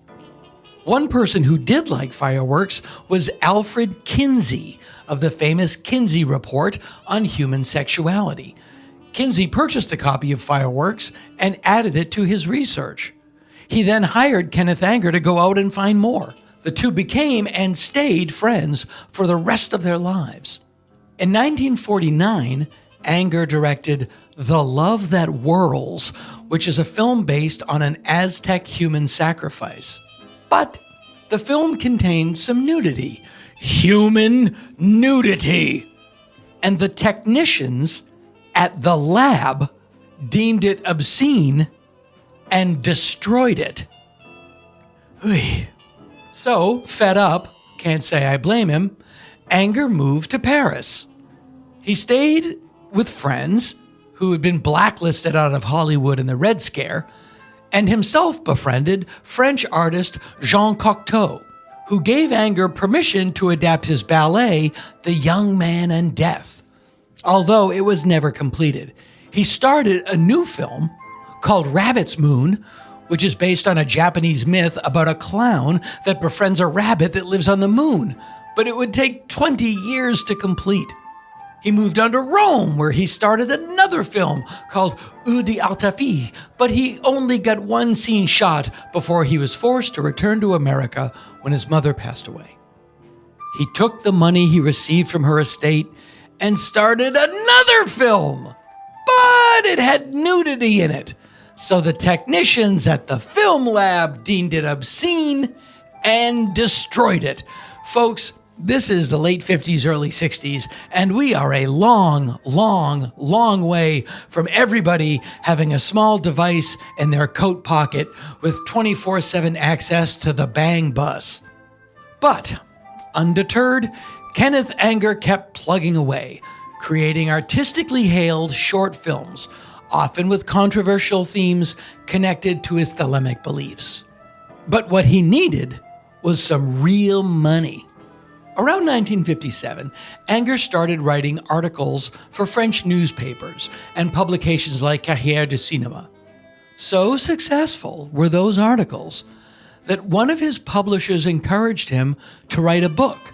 The ensuing book, published in French in 1959, bore the provocative title Hollywood Babylon. Now, the idea of film stardom began in the early 1920s in America, and that is where the book starts. And it's not as if Anger is going after stars in the book. He seems to be going after the very notion of stardom itself. Now, if you recall, he is a devotee of Aleister Crowley, who claimed that every man and woman is a star. That is one of the tenets of his religion. It could be that Anger was offended by Hollywood's attempt to set apart certain people as stars and saying that no, not everyone is a star. Only these particular people are stars. Could be. Kenneth, unfortunately, is no longer around to tell us. But that could have been his motivation for the book. Because if there's anything that Hollywood Babylon tells us, is if there is someone in Hollywood that you look up to or love, well, they're animals. So think again. Hollywood Babylon is presented as if it is a tell-all of the salacious underbelly of America's dream factory. The fact that precious little in the book bears any resemblance at all to anything in reality never seemed to bother Anger or anybody else. The book opens with that quote from Aleister Crowley, "Every man and woman is a star." Now, if you want the real deep dive into Hollywood Babylon, you have to listen to Karina Longworth's superlative podcast, You Must Remember This, which dedicated an entire season to a dismantling and debunking of Kenneth Anger's Hollywood Babylon. I am not going to try to do what Karina Longworth already did. I certainly couldn't do it better than she did. I'm just going to tick off its claims and dispute them where necessary. On page 9 alone, Anger discusses, and I quote, D.W. Griffith's obsession, on screen and off, with young female children, unquote. He implied that Lillian Gish was in an incestuous lesbian relationship with her sister Dorothy. He implied that famed producer Max Sennett had bedded both Gloria Swanson and Carole Lombard as teenagers. For the record, not true, never happened. According to Kenneth Anger, actress Olive Thomas, age 25, went out one night in Paris to score some heroin for her hopelessly addicted husband, Jack Pickford, brother of silent film superstar Mary Pickford. The chapter heading in Hollywood Babylon reads, Olive Thomas, dope fiend. Not true. Olive Thomas was simply looking for a sleeping pill, and in the dark, took her husband's medication by mistake. He was being treated for syphilis with mercury dichloride, which unfortunately caused Olive Thomas's kidneys to fail, and she died 5 days later of acute nephritis. Silent film star Roscoe Fatty Arbuckle was one of the most famous victims of Hollywood Babylon. His plight was gone over in detail in this podcast's Season 4 episode, Hot Buttered Shame, released in May of 2015. As reported and wildly believed, Fatty Arbuckle killed actress Virginia Rapp by sexually assaulting her with a Coke bottle, or a champagne bottle, or even a jagged piece of ice. Or Arbuckle was so fat that when he climbed on top of Virginia Rapp, he ruptured her bladder. Not true, not true, not true, not true. Ms. Rapp succumbed to secondary peritonitis and a ruptured bladder.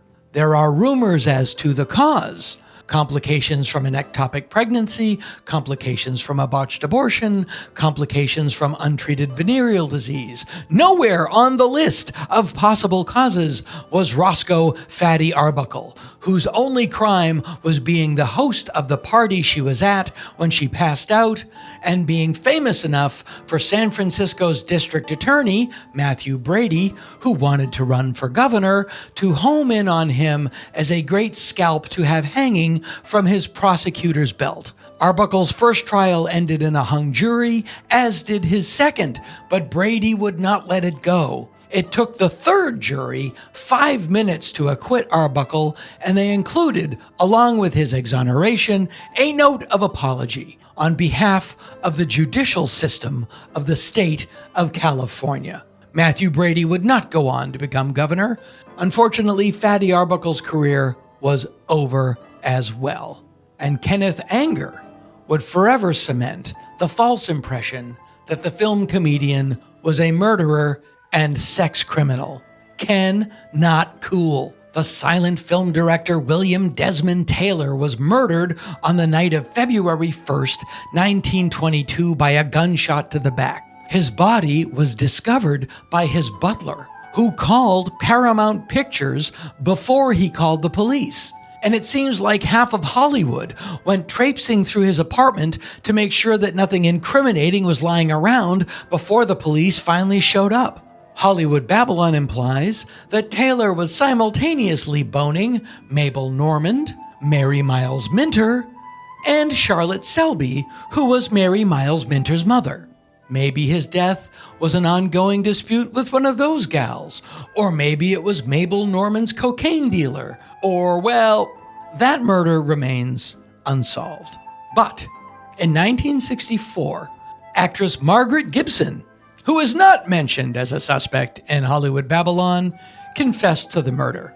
Fortunately, or unfortunately, however you want to look at it, she was on her deathbed at the time. Which brings to mind something that seems to me to be of common sense. If you see a deathbed, don't get in it. Actress Barbara Lamar was a hard-partying junkie who died of a drug overdose. Not true! Barbara Lamar was a hard-partying alcoholic who died of tuberculosis. Silent film queen Clara Bow slept with the entire USC football team. Not true, although she did sleep with Bela Lugosi. Rudolph Valentino was poisoned by one of his lovers. Nope, he died from complications following an appendectomy. Valentino also, according to Kenneth Anger, had a dildo modeled after his penis. And when actor Ramon Navarro was found dead, said dildo was shoved down his throat. He didn't, and it wasn't. While Disney was so into opiates, he created the character of Goofy in honor of his own stoned self. Not true! The first English language version of Hollywood Babylon was published in 1965 by a guy named Marvin Miller, who bore the enticing sobriquet, the King of Smut. Back then, dicey titles like Naked Lunch were often banned in the United States and Great Britain. And if you wanted to get your sweaty little miscreant paws on a copy, you'd look to someone like Marvin Miller, who would sell it to you from a certain bookstore under the counter, usually wrapped in a brown paper bag. You don't have to be too nostalgic about those days. It looks like they're on their way back. Miller's 1965 edition of Hollywood Babylon came out and was banned 10 days after its publication.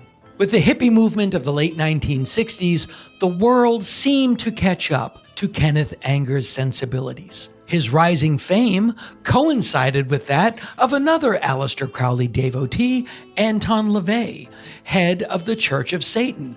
Crowley and Anger, to no one's surprise, were good pals. In 1966, 1 year after Hollywood Babylon's botched publication in the United States, Anger announced plans for a film entitled Lucifer Rising, which was tied to the Thelemite belief of the rise of Satan in what would be called the Eon of Horus. Okay. But Anger was dedicated. In fact, he had the name Lucifer tattooed in large letters across his chest. Anger was living in San Francisco at the time, and to play Lucifer, he cast an attractive young man named Bobby Beausoleil. Now, in addition to playing Lucifer, Bobby Beausoleil was supposed to score the film with his psychedelic rock band, the Magic Powerhouse of Oz. Everything about this is so on brand. Anger later claimed that the footage shot for Lucifer Rising had been stolen. But Beausoleil claimed that what really happened was that Anger spent all the money, and he had to tell his creditors something since the money was gone, but there was no film around. Neither one of these two is what you would call a reputable source, so I'll let you decide. But here is a little Bobby Beausoleil sidebar. Bobby would make his way down to Southern California after he fell out with Anger, and he fell in with a guy named Gary Hinman. Some say that a drug deal with Hinman on behalf of another friend of Beausoleil's went south. Others say that word got out that Gary Hinman had inherited a bunch of money, and this other friend of Bobby Beausoleil's wanted it. For those of you who haven't already figured this out, I'll end the suspense. This other friend of Bobby Beausoleil's was named Charles Manson. At Charles Manson's urging, Bobby Beausoleil, with the help of two members of Manson's family, Susan Atkins and Mary Bruner, horrifically tortured and killed Gary Hinman in an attempt to get him to give them the money he quite obviously didn't have. At Manson's urging, Beausoleil wrote the words "political piggy" on the wall of Hinman's home in his blood, in addition to trying to make a crude paw print on the wall beside it. Why? So the police would think the murder was done by the Black Panthers. This was to deflect suspicion off Beausoleil and Manson, as well as try to jumpstart Charlie's long-promised Armageddon-hearkening race war, Helter Skelter. Okay. Nice try. Despite all the clumsy misdirection, Beausoleil stole Hinman's car after the murder. The police were looking for it, and when they found it, Beausoleil was sleeping in the back seat. Swift. After Beausoleil was arrested, Manson told his followers to go and commit another murder and leave the crime scene looking similar to that of Gary Hinman's, in the hope the police would think that they had arrested the wrong guy and release Bobby Beausoleil. He suggested a house on El Cielo Drive, formerly owned by Terry Melcher, who he also had a beef with, and which had been subsequently rented to director Roman Polanski and his wife, Sharon Tate. End of Bobby Beausoleil's sidebar. Soon after this, Kenneth Anger went back to England and he attempted to make Lucifer Rising again. He almost succeeded in getting Mick Jagger to play Lucifer, but he had to settle for Mick's younger brother, Chris. He also got Mick's girlfriend, Marianne Faithfull, to act in it. He befriended Led Zeppelin guitarist Jimmy Page, who also had a healthy interest in Aleister Crowley. But Anger eventually crossed swords with Jimmy Page's girlfriend, Charlotte, and that was the end of that. Cherchez la femme, even in the world of hard rock. So who scored Lucifer Rising? Bobby Beausoleil, from prison. He had a band in there, just like the ending of the Blues Brothers. In 1974, Hollywood Babylon was officially published in the United States. The New York Times reviewed it thusly, quote, "If a book such as this can be said to have a charm, it lies in the fact that here is a book without a single redeeming merit," end quote. Despite being a load of horseshit between two covers, it exploded in popularity and established a multitude of urban legends that people like, say, me, in the case of Jane Mansfield, assumed were true. Despite his growing fame, growing fortune did not follow suit. Hurting for cash, Anger cranked out Hollywood Babylon 2 in 1984. Not quite as venomous as its predecessor, it spends a lot of time talking about who was gay and who committed suicide. he spends some time talking about what a shifty bastard Joseph Kennedy Sr. was, and it's hard to put up an argument there. He claimed to have written Hollywood Babylon 3, but he didn't publish it for fear of legal repercussions, specifically claiming to have a lot of dirt on Tom Cruise and Scientology. I fear the times may have passed Kenneth Anger by. 1974 Scandal is 2024's 4-year-old Leah Remini Netflix series. Kenneth Anger passed away in May of 2023 at a care facility in Yucca Valley, California. He had retired to Palm Springs some years previous and was a ripe and healthy 96 years old. Go get him, Ken.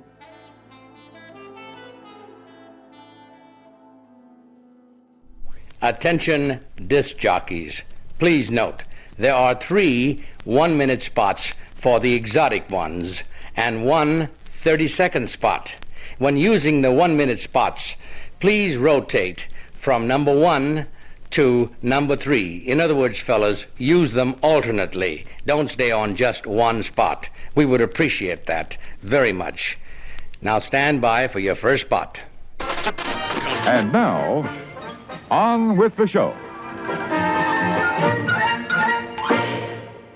It is almost autumn. It's the very dragged out end of summer, which is the only time in LA it gets hot at night. It was hot last night, and I'm going to tell you, the wife went to bed, and I was up watching Star Trek Strange New Worlds, in which Captain Christopher Pike is also the ship's chef because all he does is cook in every episode. And that's what replicators are for. I know. He cooks that's all they give him. Maybe he could cook. Yeah. He cooks every episode. It's not a cliche. And then I went out back, sat by the pool in the dark, listened to crickets. It was actually much more enjoyable than anything else. But we are that little snapshot into the utter desolation of my existence. We are joined today by our resident film critic and film historian. She has a new book out entitled Junk Film: Why Bad Movies Matter. And it is terrific. It's a great read. We'll tell you where to get it. I'm assuming it's on Amazon, but there's probably a better place to get it where more funds will go straight to our author, the one, the only Katherine Cold Iron. Hello, Katherine. Hello, Dana. So glad to be here. Now, there are so many things in the book that I want to get into. Specifically, I loved your piece on Showgirls and Staying Alive, which are cousins. They are. In ways that I never noticed until you pointed them out. But when we first started speaking, I had called you to say, now, obviously, you've heard of the Ormonds. Tell me, because this has been a new discovery for me, and I apparently you get the same call from someone else. Give us a little insight into what happens into the world of a film critic.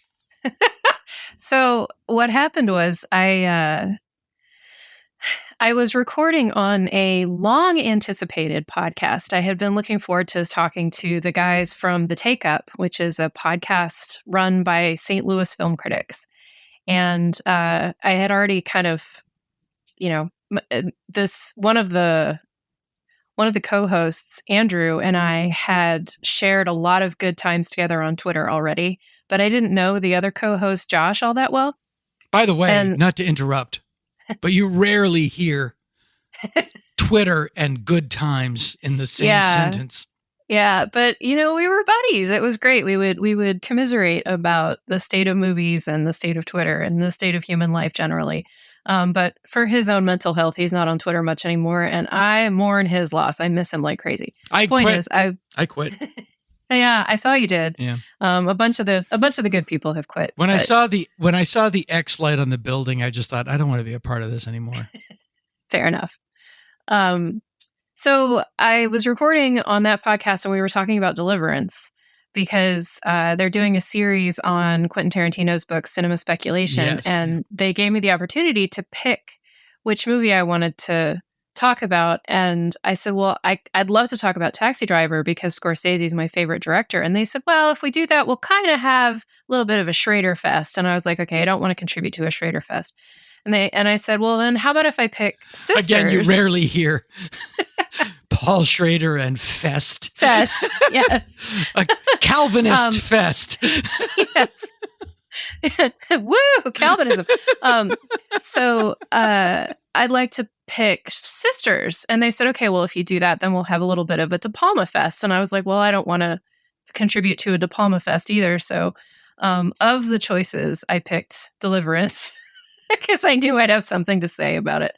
So all that is preamble to talk about how Josh, toward the end of the recording, said, hey, so you are an expert on bad movies. Have you ever heard of this pair of filmmakers called the Ormonds? And I was like, I cannot believe you just asked me. This was 2 days after you texted me, Dana.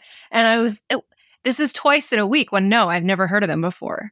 And I have to say, I think it's because of this amazing book that came out that, it's getting enough attention that normies are starting to be aware of it.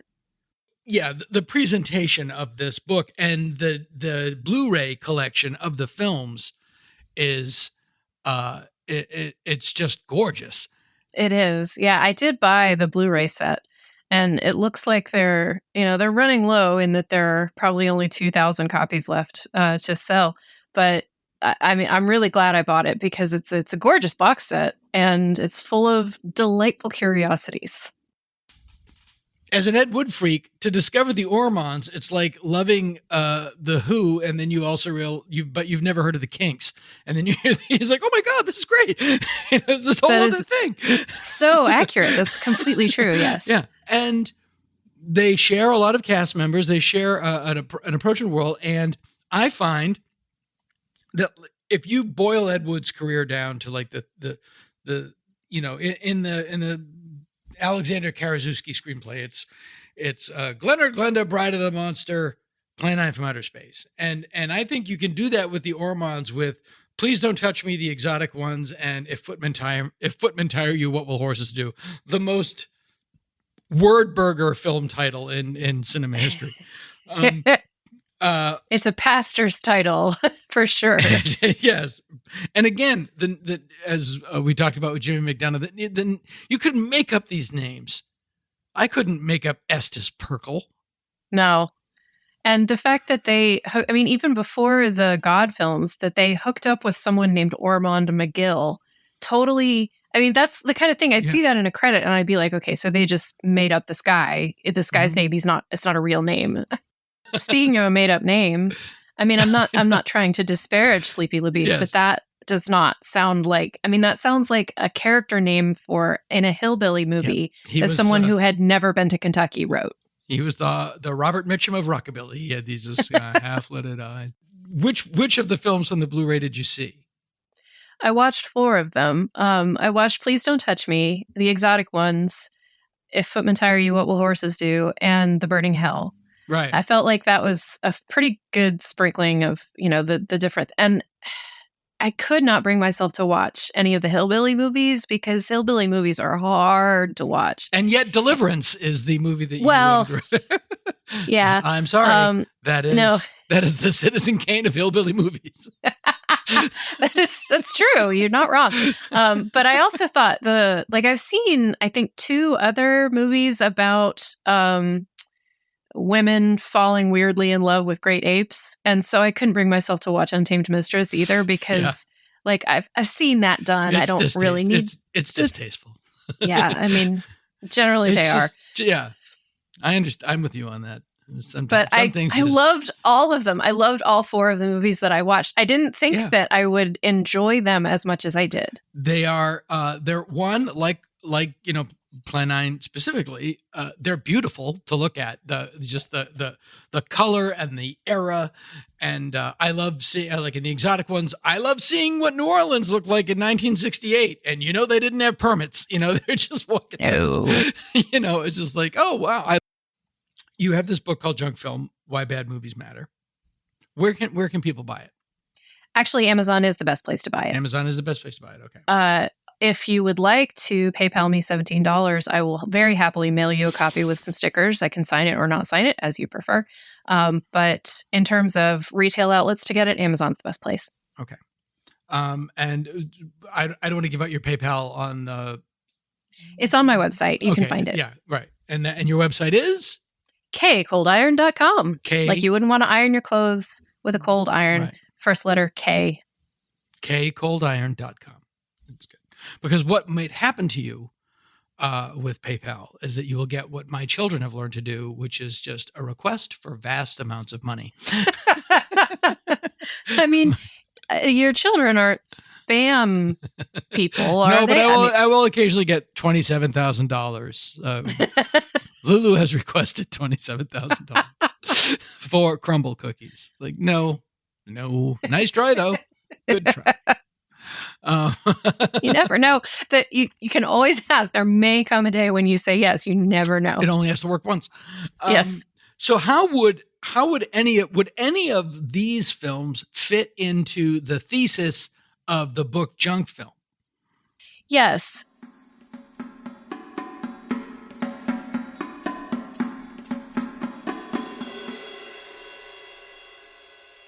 The main thing that I would talk about probably if I were writing about these movies is the notion of an aggregate. And I talked about this a little bit in the book about how bad movies are best studied in aggregate. You watch 24 of them instead of watching a single one and drawing conclusions like you do with a lot of movies. You have to watch tons of them before patterns start to jump out. And if you've seen enough bad movies, you can kind of see what the Ormonds are doing and what they're drawing on and what part of what pattern their movies are, if that makes sense. But there are also sort of unique aspects to their movies that I would love to talk about. Like, for instance, they don't take themselves seriously at all in the first half of their career, which is a real difference between them and Ed Wood, because Ed Wood's movies take themselves very seriously, and that's part of why they're so risible. But these movies don't take themselves seriously, and that's why they're fun. And I wrote, like, the only note that I made before I started recording today was how I wanted to talk about how once they become religious, that thing flips on its axis, because the religious movies take themselves really seriously, but they're equally funny and fun. Yeah, that is the crazy thing, is that they made exploitation movies, and then they had, we covered this, they survived a small plane crash. They claimed to have had a religious experience, Julia and Ron, and they decided to turn their lives over to God. So then they started to make religious exploitation films that are every bit as crazy as the regular exploitation films. I don't know how much of that, quote, religious experience is true and how much of that is just beautiful American hucksterism. Because there is that, they also ran a UFO church, which now there are two words that belong together. And 100%, yes. That's the only way I'm a big fan of the latter. But yeah, I will be a part of a UFO church. I want to emphasize to people who haven't seen these movies how true this is, though, that the religious ones are fun. Like, it doesn't seem like they should be, because when you think about a movie that's made by religious people, not a Bible epic like from the 50s, and not a movie that I guess but like an earnest, you will go to hell if you don't follow the precepts in this film. Mm-hmm. How that could be fun. I swear to God, it's so fun. I believe If Footmen Tire You, What Will Horses Do? Is in its entirety on YouTube for those listening. It is. The quality isn't as good as on the Blu-ray, naturally, but it is. It's either Ron and June's son or Estes Perkel's son who gets his head torn off by a communist. It's probably Estes Perkel's son, because remember, Ron and June's son is the one who's having the epiphany, because the burning hell is the one with the girl having the epiphany, I think. And yeah. So the motorcyclist is Estes Perkel's son. Okay. Yeah. Yeah, and really, these are all, all these movies are made in the late 60s, early 70s. And, it's that era. It's the Al Adamson and Sam Sherman. And part of my love of these movies is just, it's before technology. And there's just a crazy innocence to them. Like as messed up as the 70s were, it didn't have the sort of the toxicity that lunatics today have. It was a time when lunatics were fun, and or you didn't hear about the dangerous ones as much. And it's just beautiful carny hucksterism. And here's my theory about why I think a lot of the biblical stuff might be with a wink. The Exotic Ones, which is their, would you say it's their most pulchritudinous effort? I don't know. I mean, it's possible that the shots of hillbilly babes in hay are better than the Exotic Ones. But having only recently watched the Exotic Ones, I'm not sure if there's anything better than the Exotic Ones. I agree, and. And in terms of cinematography, it's much better shot than the hillbilly babes scene in Oppenheimer. But the color is like it reminded me of the color in Mulholland Drive. Yes, like it's gorgeous. so oversaturated. I know, it's just that beautiful Toho color. It's just like that. Yeah. Yes. Yeah. Totally. But that was made after their religious epiphany. The Exotic Ones was made after the plane crash. It was they got the gang together for one last heist, and then they went into then they connected and started making religious films. So admittedly, I did not read the book all the way through. You wouldn't have time. But it's 7,000 pages. It is. It's very large. But I thought that what happened was they shot the film. They did the plane crash happened. And then the film sat at the lab forever and they couldn't get it back until later. Like, I was wondering if the years in between was the explanation for that. You could very well be correct. There was certainly skullduggery involved. Yeah. But the story of the Ormonds, like the story of Ed Wood, is as fascinating as the stories on the screen. If not more so. Like, and the way that Ed Wood had Criswell and Vampira and Tor, the Ormonds had Georgette Dante, whose story is mind-boggling. Mm-hmm. And they also had their son, they were bound and determined to put in front of a camera as often as possible. And I get that it's the we own a restaurant thing where, like, your kid is there, you don't have to follow labor laws because it's your kid. So you don't need a teacher or anything. You can just kind of stick them in the movie and it's fine. Like, I get that, but also a less charismatic kid, I don't know that I've ever seen. Yeah, he doesn't really want, you get the feeling that he doesn't want to be there. But he ended up leading a very interesting life on his own. He did have a religious epiphany, and to his credit, he's clearly invested in protecting his parents' legacy, such as it is. And I really appreciate that when people who, I don't know how to explain this, but when people who are incredibly unique pass through the culture, whoever signs up to be their the keeper of their flame, I'm like, thank you. You are doing God's work. You're well, sometimes literally, because it's so important to keep hold of people who are unique in culture and not let them sink into nothingness. Yeah, I mean, we were talking about him earlier. I mean, thank God for Rudolph Gray for putting all that stuff down. There's a great new podcast out called Glitter and Might, and it is the story of Lou Wasserman. And I never realized, and I'm a pretty savvy dude, that Ronald Reagan was basically a creation of Lou Wasserman. Yes, my friend and colleague Sean Levy is working on that podcast. Oh yeah, that's his podcast. Yeah. weirdly enough, I became friends with him before I even knew that he was this vaunted biographer and film guy. And then once I found out, I was like horrified and didn't know how to act around him because I had just been myself. And I was like, oh no, this guy could really help me. What should I do? And it was fine, but we worked it out. But at first it was just a very weird.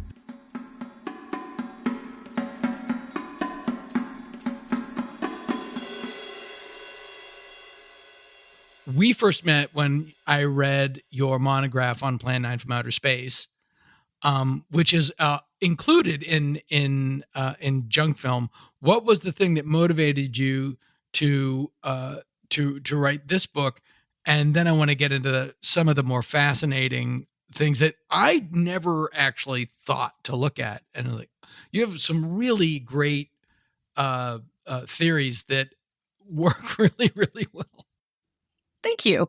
I found that when I was done writing the Plan 9 monograph, I wasn't done thinking about bad movies. And there were some movies that I wanted to study more closely because I thought they could be useful in the same way that Plan 9 was in terms of how to make good art and how to write good criticism about bad art.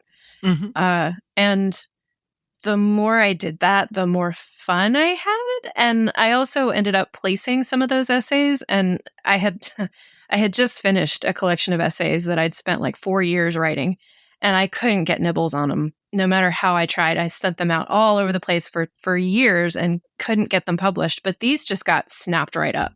So I thought, all right, I guess I'm on the right track. Maybe I should make a whole book of these. And that's what happened. The movies that I chose to write about were all movies that I thought were uniquely useful, as opposed to, like, I didn't write about The Room because everybody's written about The Room if you're in bad film criticism, and no one really needs to know my opinion about The Room. I didn't write about The Wicker Man, the Neil LaBute version, because that wouldn't be as interesting as writing about Showgirls. Did Neil LaBute write the Nicolas Cage? Yeah, the Nicolas Cage Wicker Man is the Neil LaBute Wicker Man. Is that a famously bad movie? I mean, it's the one where he screams, "Not the bees!" So... Okay, I might have. Because I just watched the original one with the... Oh, really? With the Equalizer. Edward... He was the Equalizer on television. I've forgotten his last name, but yeah, Edward something. Yeah. I thought it was great. It was really enjoyable. Again, I watch it, having been in a lot of meetings about movies and things. I was like, well, you could never make a movie this slow now. It's like you just have to, they wouldn't let you, That was one of the rare movies that totally just baffled me the first time I watched it, because it keeps shifting around and changing what it's doing, and it's a musical, but then it's not. You're talking about and the fact that Christopher Lee is playing Hugh Hefner, I think is the most. Yeah, and he's so happy instead of being forbidding, and that's confused. It's just, and as I continued to watch it over and over, okay, so now I can expect the sort of twists and turns that this movie takes. But the first time I watched it, I was just like, what the heck? And yeah. I thought it was fun. I thought it was fine. I did, I thought the ending was surprising in that there's no Bond escape. No. It's, but to that end, it's like, oh, well, that is creepy. Yeah, guy goes to an island to get sacrificed. Guy gets sacrificed. Yeah, straight line, shoulder to the heels. As opposed to No Time to Die, but in The Wicker Man, his death was completely unavoidable. Whereas in No Time to Die, never going to stop harping on this movie, Dana. I swear, completely unavoidable. I think we've talked about that movie every single time we've had a conversation. Had to step aside. No, I know. I was only thinking about it because I was listening to an old Unspooled on Goldfinger, and it got me thinking about. And the other interesting thing about The Wicker Man is that it looks, if you didn't have the sound on, you'd think you were watching a Monty Python. Mm-hmm. It looks like a Monty Python. It's just something about film stock in Britain in the 70s. Like, it all looks the same. All the movies from that era have that look to them. It's really strange. Yeah. So you didn't want to write about The Room. I've never seen The Room. Oh, that's a shame. I know. But Ken Daly has seen it for me. He's seen it. So for those of, I'm sure everybody's seen The Room, but these two guys went and made another film. The guys from The Room. Yes. Well, so and that's what you write about. Yeah. So Greg Sestero, after The Room, he wrote a book about The Room, which was then adapted into its own movie. And then called after The Disaster that, Artist. Called The Disaster Artist. And after that, he kind of got into more behind the camera stuff, producing, writing. And this movie that he made called Best Friends, which I believe he wrote, I know someone else directed, but he also starred in, is the first movie since The Room that pairs him and Tommy Wiseau. And Tommy Wiseau is just an actor in it. He didn't contribute to the making of the movie. And he's the lead in The Room. He is the lead in The Room. He directed it, produced it, wrote it, starred in it. He's the one-man show of The Room is Tommy Wiseau's show. But I thought Best Friends was fascinating and unusual in a sort of indie film way, and I wanted to bring more attention to it. So I wrote this essay, placed it somewhere. The book was a little short, and my editor said, "Do you have any other essays like this?" And I said, "Well, yeah, I got this one about books, and I got this one about best friends, and I think they go if you want them to go." And he said, "Yeah, let's put them in." So that's why that's in there, even though I think Best Friends is a good movie, not a bad one. I mean, the things that I liked about it were how rare its rhythm was, and how like it did things like it had a montage of these characters interacting, but it seemed like there was substantive stuff in the montage that was never fully explained, which is just not the way American montage works. Like generally, if you're montaging something, you're montaging like an exercise routine, because you don't need to see them do every single push-up or pull every single train car full of coal. You just need like to sum up. But this seemed like it montaged stuff that mattered, which is a rare thing to do. And so stuff like that, it seems like it's unschooled filmmaking, but to me, it's actually filmmaking that's trying new things. I just rewatched Real Life not too long ago. And there's that great scene when he gets settled into Phoenix, and I had a chance to show the French what a montage was all about. And it was just these clips of like clothes at the dry cleaner, people buying milk. Yep. I mean, Way everybody too funny knows for the masses. Everybody knows what a montage is. I mean, we've all seen The Karate Kid, if nothing else.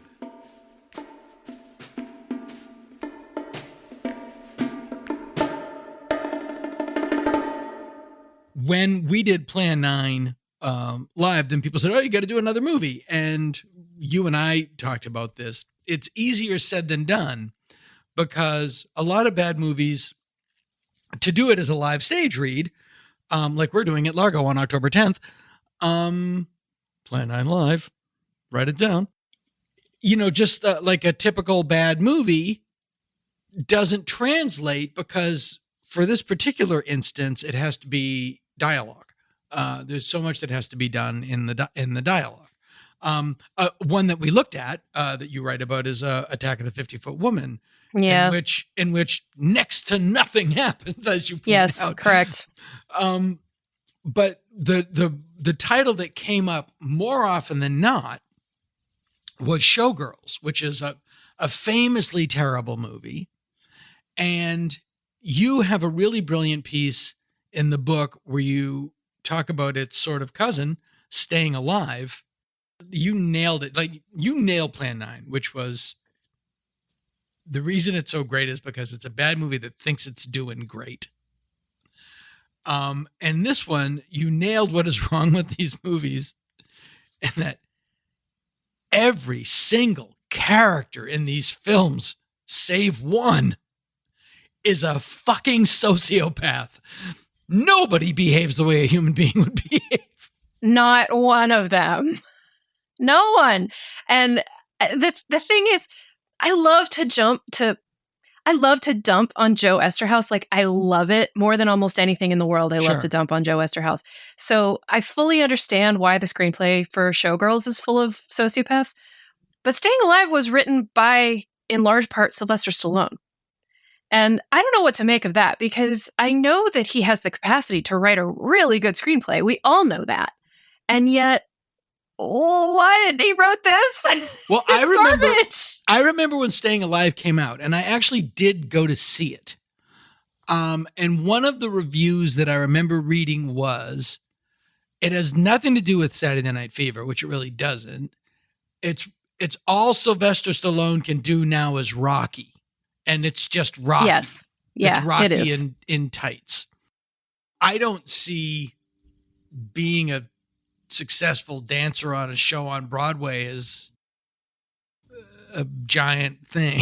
I mean, I don't see winning a boxing match as a giant thing myself, but I also it makes think you the champ. Yeah, well, I think it is Rocky in tights in a way, but no one in the movie is remotely as likable as anyone in Rocky. Well, they both aspire. I think they both looked at All About Eve. Mm-hmm. But All About Eve, those characters are all people. Like, they all behave in sometimes an amoral way, but in a consistent way. Recognizable. Yeah. Yes. Betty Davis is always her character, and what's her name is always her character, and George Saunders is always him. He definitely is always George Saunders. He is always George Saunders. And why don't you know I own you, Eve? So just to completely derail this, have you ever seen any George Saunders 1970s movies? No. So he made a handful, not very many, of really bad international pictures. And I only know this because they've been riff tracks. And one of them, I can't remember what the deal is, but it's like a James Bond ripoff, and he's a villain, sort of. And there's this scene of him with like a leggy brunette on his lap on a couch, and it's the most unnatural thing you've ever seen. I mean, at a time when there was no way that he could have been out in any way at all. It's still just like, you don't even have to know what homosexuality is to look at this scene and be like, okay, something's really wrong with this.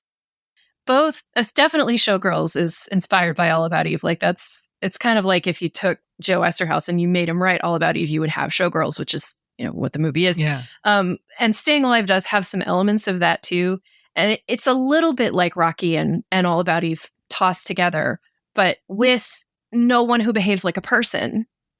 Yeah. And not even Tony Manero, who's a very, like, Saturday Night Fever, I know all those guys. Mm-hmm. I grew up in a town that was, half 48% Irish and 48% Italian and 4% mixed. And I knew those guys. But that's not him in the sequel. It's a completely... Yeah, well, that happens a lot where they make... Apparently, I didn't see it. And you can tell, maybe you have seen it. But apparently, fans of Sex and the City... And my wife loves Sex and the City. And I can always know when she's watching it because I can hear her in the back of the house not laughing. And but apparently just like when she watches your movies. Hey-o! It was right there. She's that was, as my friend would say, that was lying on the ground. But apparently Sex and the City 1, the fans loved, and Sex and the City 2, they hated because none of the characters behaved the way they normally did. I don't know. I mean, I don't know either. I don't want to say that's why I didn't like No Time to Die, but that might be something that we can also talk about. My God. I don't know. I'm not a Sex and the City person. Yeah. I wish my best friend was here because she would definitely be like, oh, well, I can address that for 45 minutes. Yeah. But definitely Staying Alive has that thing of like, and in the book, I say that they pick up Tony from his context and they drop him in Manhattan. And that's part of why the movie doesn't work with him as a main character the same way that Saturday Night Fever did, because the fact that he doesn't know that he has no class and no culture and no anything is part of the central tension of that movie. And when it's laid bare, when he's in Manhattan, like the whole context is just completely different. And the movie just falls flat. A much more realistic sequel to Staying Alive. Hear me out. I'm about to blow your mind. Okay, I'm ready. Does your chair have a seatbelt? a much more realistic sequel to Saturday Night Fever from the point of view of where Tony Manero may have gone in life? Pulp Fiction. People have proposed that. I don't know. I don't see Tony as ever having that level of unflappability. He's always seemed like kind of a hysterical character to me. Yeah. But, well, that's the word that you use to describe Showgirls specifically, and it really is. And I find Showgirls fascinating in this regard because you pointed this out in the book. Paul Verhoeven is a really good director. And Paul Verhoeven, like, I remember seeing Starship Troopers and realizing what he was doing and realizing that the audience didn't realize what he was doing. Was he going for that in Showgirls? But it's like, I can see in Starship Troopers what the target is. Yeah. And I guess in Showgirls, it was American preoccupation with sex and ignorance. I don't know. Correct. Yeah. Yes. I mean, so one of the things that made me understand Showgirls was realizing that Americans are really bad at satire. And if you watch British satire, you come to understand how bad we are at it. Absolutely. But we've also got this deep Calvinist streak that makes us pretty bad at sex too when we mix it with entertainment. I don't mean literally. And although anyway. No, we're not. We're not. There is a. I agree. But I don't know what cultures. I guess, I mean, certainly not British. If there's any culture worse at sex than Americans, it's the British. Yes. But then you get into the French and the Italians. They certainly do it better. But I would preface that white Americans. I think like. Well, sure. The Puritanism runs really deep in this country. So if anything, I think that if you bring a Dutch ? Director into America, he's going to see Las Vegas for exactly what it is in a way that Americans are not generally capable of doing that. And previously, when he made his violent satires, they were both satires in ways that we could understand, and they're enjoyably violent in ways that we can, enjoy on the upper level.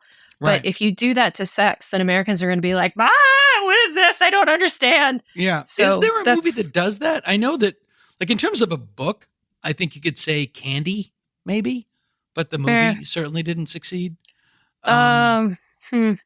I mean, part of me wants to say the sort of frothy, like Doris Day, Rock Hudson comedies. Those aren't satirical, but they're naughty in a way that's but they're naughty in a way that's kind of fun. And like later in that decade, Casino Royale with Peter Sellers kind of deals in sex comedy. But like, I'd love to hear from listeners who know of good sex satires and if they're American or not. I know a good sex comedy, but it's not a satire. Or, one could argue, I could see a French person looking at Porky's and thinking, what a brilliant satire. Americans really know. Americans really know how stupid they are. I really wish I could read Porky's as a satire.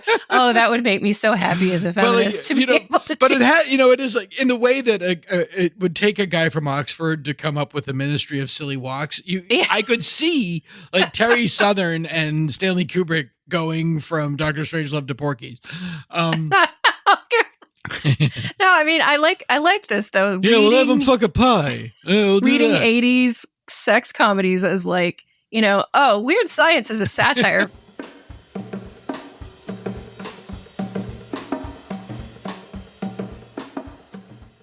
The most accurate depiction of adolescent American kids I've ever seen on film is Superbad. Okay. I won't argue with you. Having been an American 15-year-old, I can tell you, it's pretty much what it's like. But what I don't understand is Kyle MacLachlan. He's a smart guy.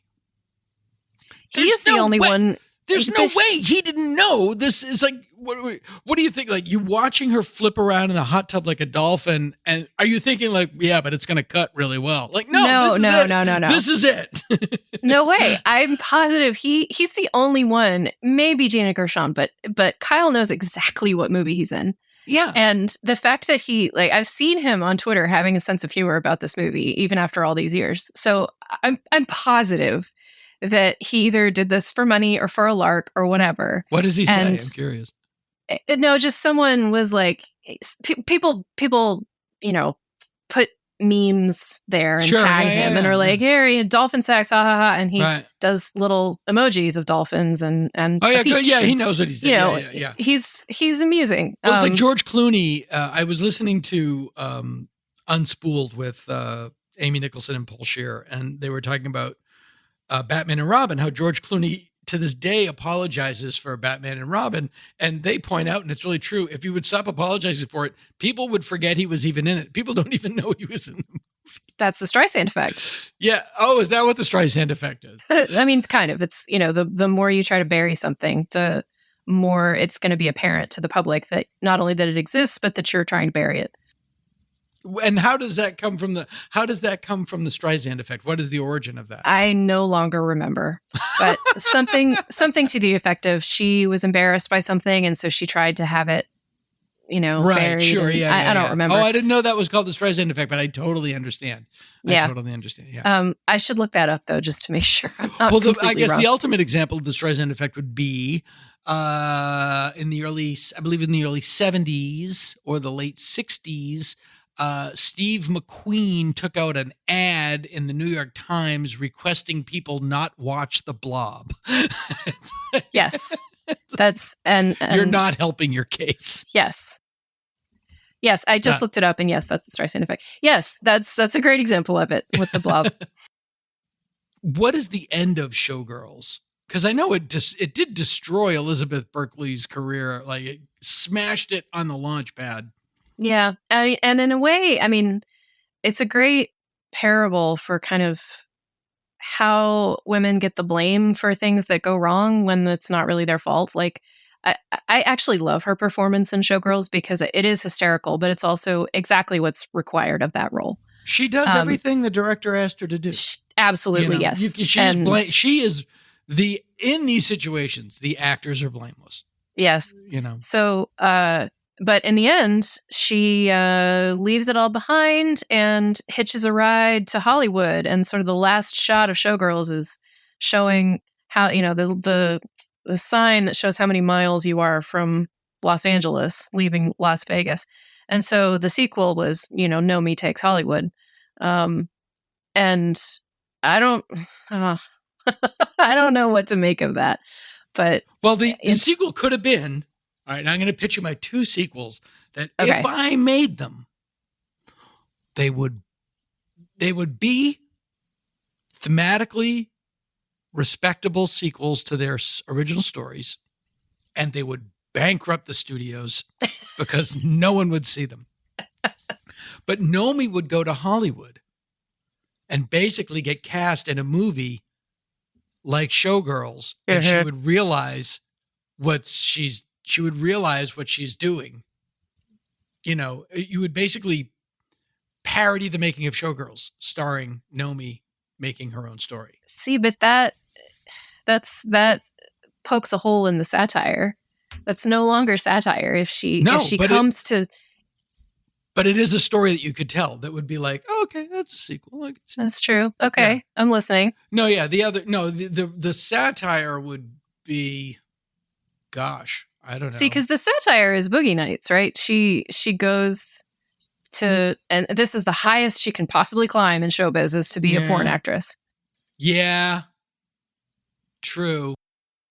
Or what was the movie that Rex Reed and Raquel Welch are in?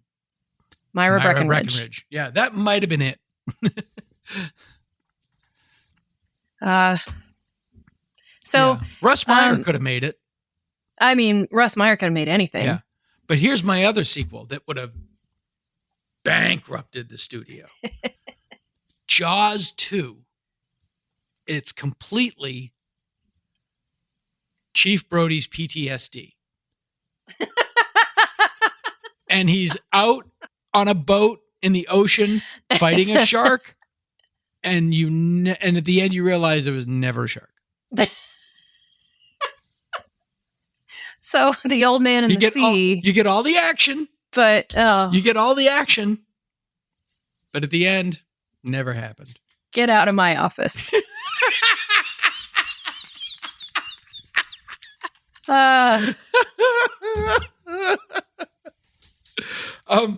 thing I did not know about you that I read in the book is that you loved opera.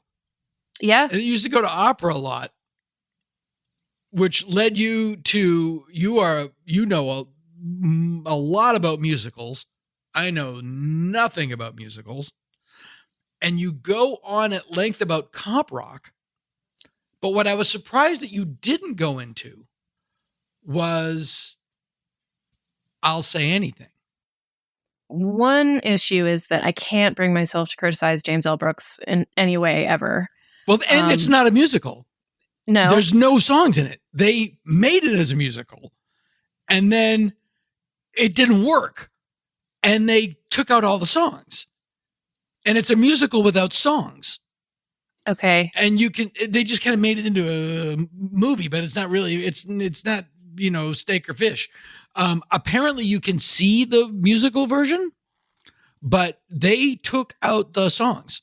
I mean, if I were a person who studied musicals and musical theater, then I would definitely want to write about that. But I didn't. Well, you talk about the TV show Cop Rock, which people have to remind themselves was real.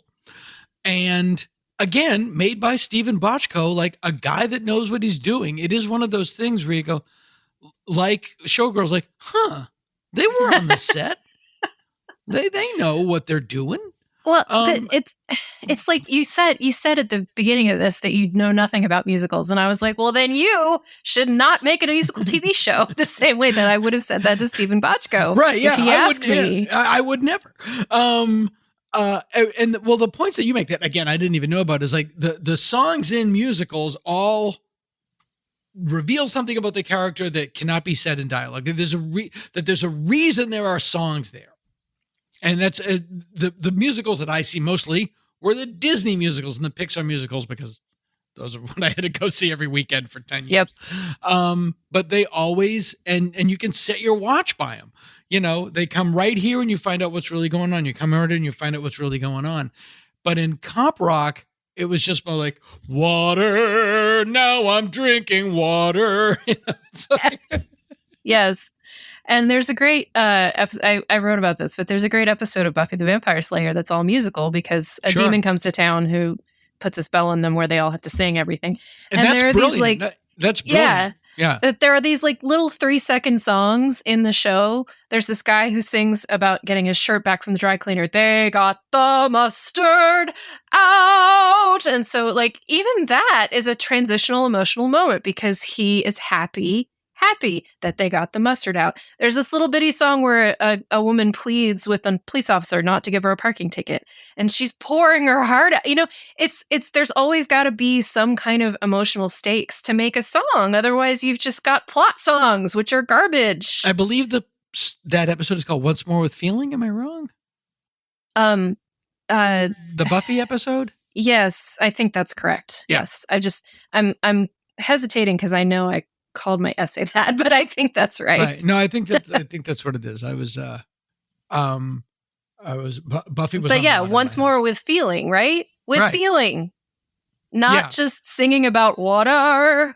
And Whedon is a giant musical theater guy. He loves Stephen Sondheim, I know. So I think he knew what he was doing when he went in there. And I don't know what to me, boredom maybe. What would motivate someone to go, maybe I'll make a musical about a cop show. I feel like because who's more romantic than cops? Who has more emotions to express? Who are more in touch with their feelings than police officers? A lot of people have asked, how do you think this came to be? And the answer to that's very easy because it's just Bochco, everything he touched turned to gold in the late 80s. So I understand that. But your question of why would you think that you should do this is a much better one. And I don't have an answer. Yeah, it's the Jurassic Park line. You realize you could do it. You never thought if you should do it. Yeah. But I remember when it came out and it was derided from the jump. Like nobody ever thought, oh, this is going to be great. Oh, it's horrible. No, everyone was like, what? What a terrible idea. This is a terrible idea. If anyone ever tries to reclaim it, I will be there at the threshold saying, do not. This is crap.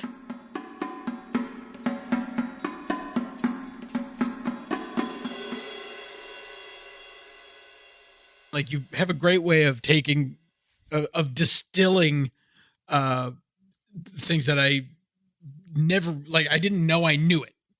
When in your article about Attack of the 50-Foot Woman, which is the horror movie, which it's not really a horror movie, it's more like I guess a science fiction movie by definition, but nothing happens. And I'm kind of fascinated by horror movies that aren't in any way scary. Yeah. Yeah. And here's the one that I always get in trouble for. The Shining. Okay. I really enjoy The Shining. Go ahead. I'm a giant Stanley Kubrick fan. I've got the big Taschen book. I love Stanley Kubrick. And I love Stephen King. I love everything about it. If it's on, I watch it. I own the DVD. But I'm not scared by a second of that movie. There's just nothing in it. It's like, I like watching it, but I don't find it frightening. Well, I'm trying to think of a crack about how easy it must be for you to kill your wife, but I can't think of one. So instead, I'll say, I've gone through a bunch of different phases of how I feel about The Shining. And the first one was that I was a huge Stephen King devotee. So when I saw The Shining, I was like, this is all wrong. This is completely, like, Wendy isn't blonde. What the hell? And then... And his criticism of the film is dead on. Yes. And then I went through a phase of Stanley Kubrick worship, which is what happens to everyone who gets into film, is like, you know, when you're in your 20s, you love Stanley Kubrick. And for good reason. Yes. Yeah. I He's mean, very good. And some people never move on, but most film people do. And if it wasn't for Stanley Kubrick, we wouldn't have Trog with Joan Crawford. Okay. Do you know what the connection is? I don't know what the connection is, but I mean, that's a dubious honor at best. Well, the movie Trog is they find a caveman. Yes. In London, and he goes on a murder, and it's Moonwatcher. It's the Moonwatcher mask. It's just, they took Moonwatcher out of 2001 and gave him a horror movie. You're in this movie now. Okay. But just look at any still of Trog, and it's Moonwatcher. It's like, oh, I guess he had a little career after that. Got a good agent. It's like R2-D2 showing up in other movies. Yes. You know, I get that. Yep. So, and during my Kubrick phase, I was like, okay, so this movie is incredibly brilliant in the Kubrick way, not necessarily related to King's book. I can actually sever those things now and be a grown-up about it. And I love the atmosphere in that movie, and I love the duration of that movie, which is like maybe the most effective use of duration in Kubrick's whole career. And then I went out of my Kubrick phase, and now I just am like, I'm really into the production design of that movie and how, like, the manager's office, the color of the walls in the manager's office is exactly the color of Caucasian flesh. And the carpet is, you know, like, I love the things about it that are more tactile, as opposed to the reasons that I used to hate it and then love it. But there's so much in it that's good, and there's a lot going on. I never really, because Stanley Kubrick is a Mr. Detail. Yeah. Mm-hmm. So why is Jack Torrance reading Playgirl and not Playboy? I believe that a lot of that movie is intended to unsettle you as opposed to actually frighten you. It's more supposed to just put you on edge or turn you on your side or what. Instead of being I don't think he thought of making a horror movie. And I think that the word horror is only associated with it because the book is so clearly horror. Mm-hmm. But to me, the movie is a Kubrick movie first. After that, it's like an uncomfortable film, like a film that's supposed to make you feel discomfort throughout its whole running time. And then, like, distant fifth is like, okay, maybe it's a horror movie. Right. Well, he didn't really go to King. He went to Freud. Yeah. He was like, what scares people? Why does it, and there's a lot of beautiful, great stuff in it. I just like, there's nothing scary about an elevator full of blood to me. Like, cool effect. I mean, I like good, it. It's good spectacle. And there's nothing more important in American cinema than spectacle. So sure, 100%, and that's all great. But I'm trying to think of a movie that did.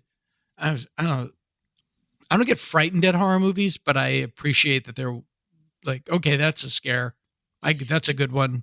That's a good one. Very occasionally they'll spook me. Yeah. Almost never do they actually scare me.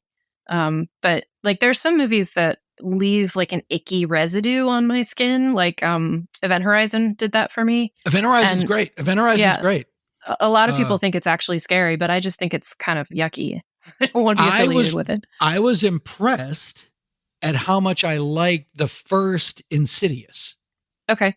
I just thought that whole thing with the gas mask, and I was just like, that was clever and weird, and I was like, great job.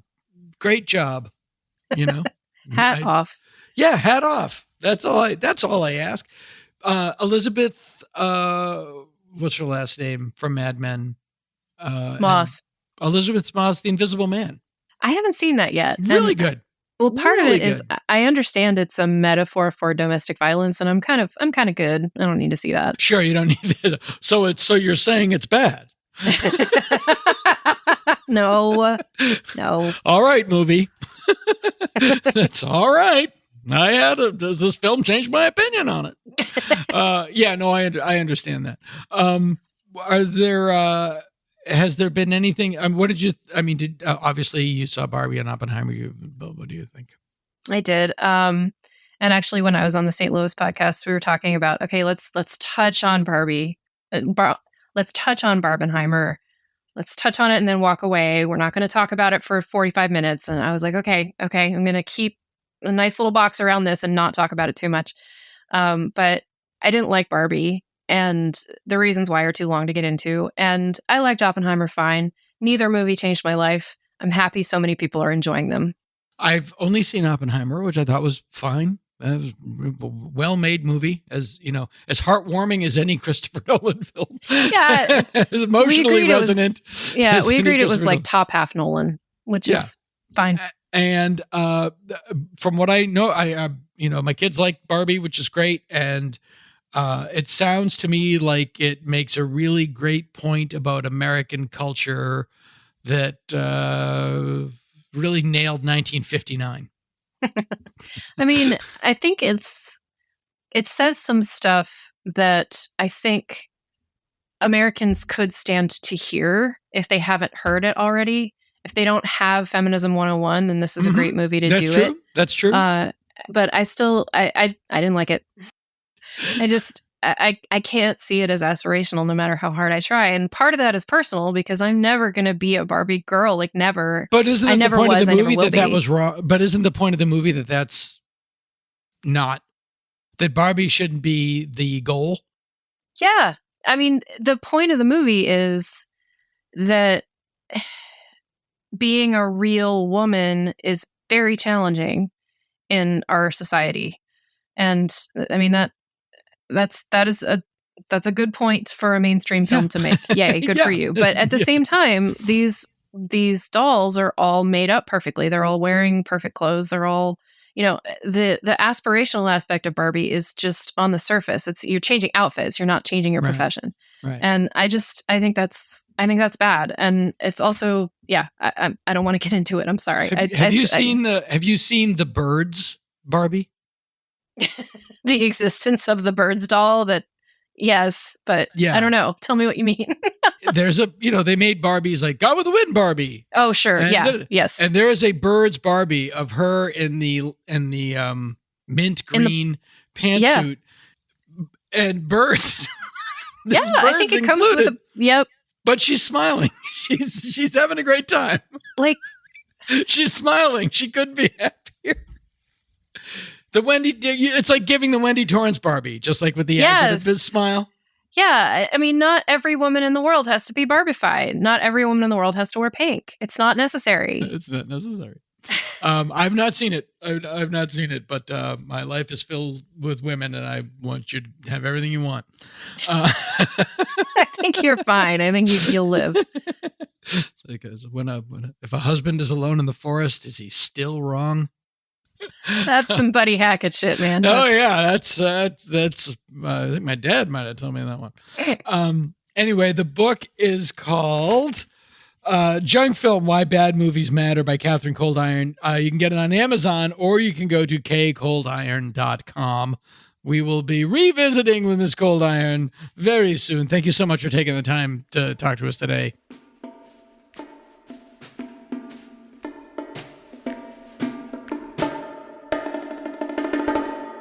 Other podcasts reach for the sky. Dana Gould Hour. We barely try.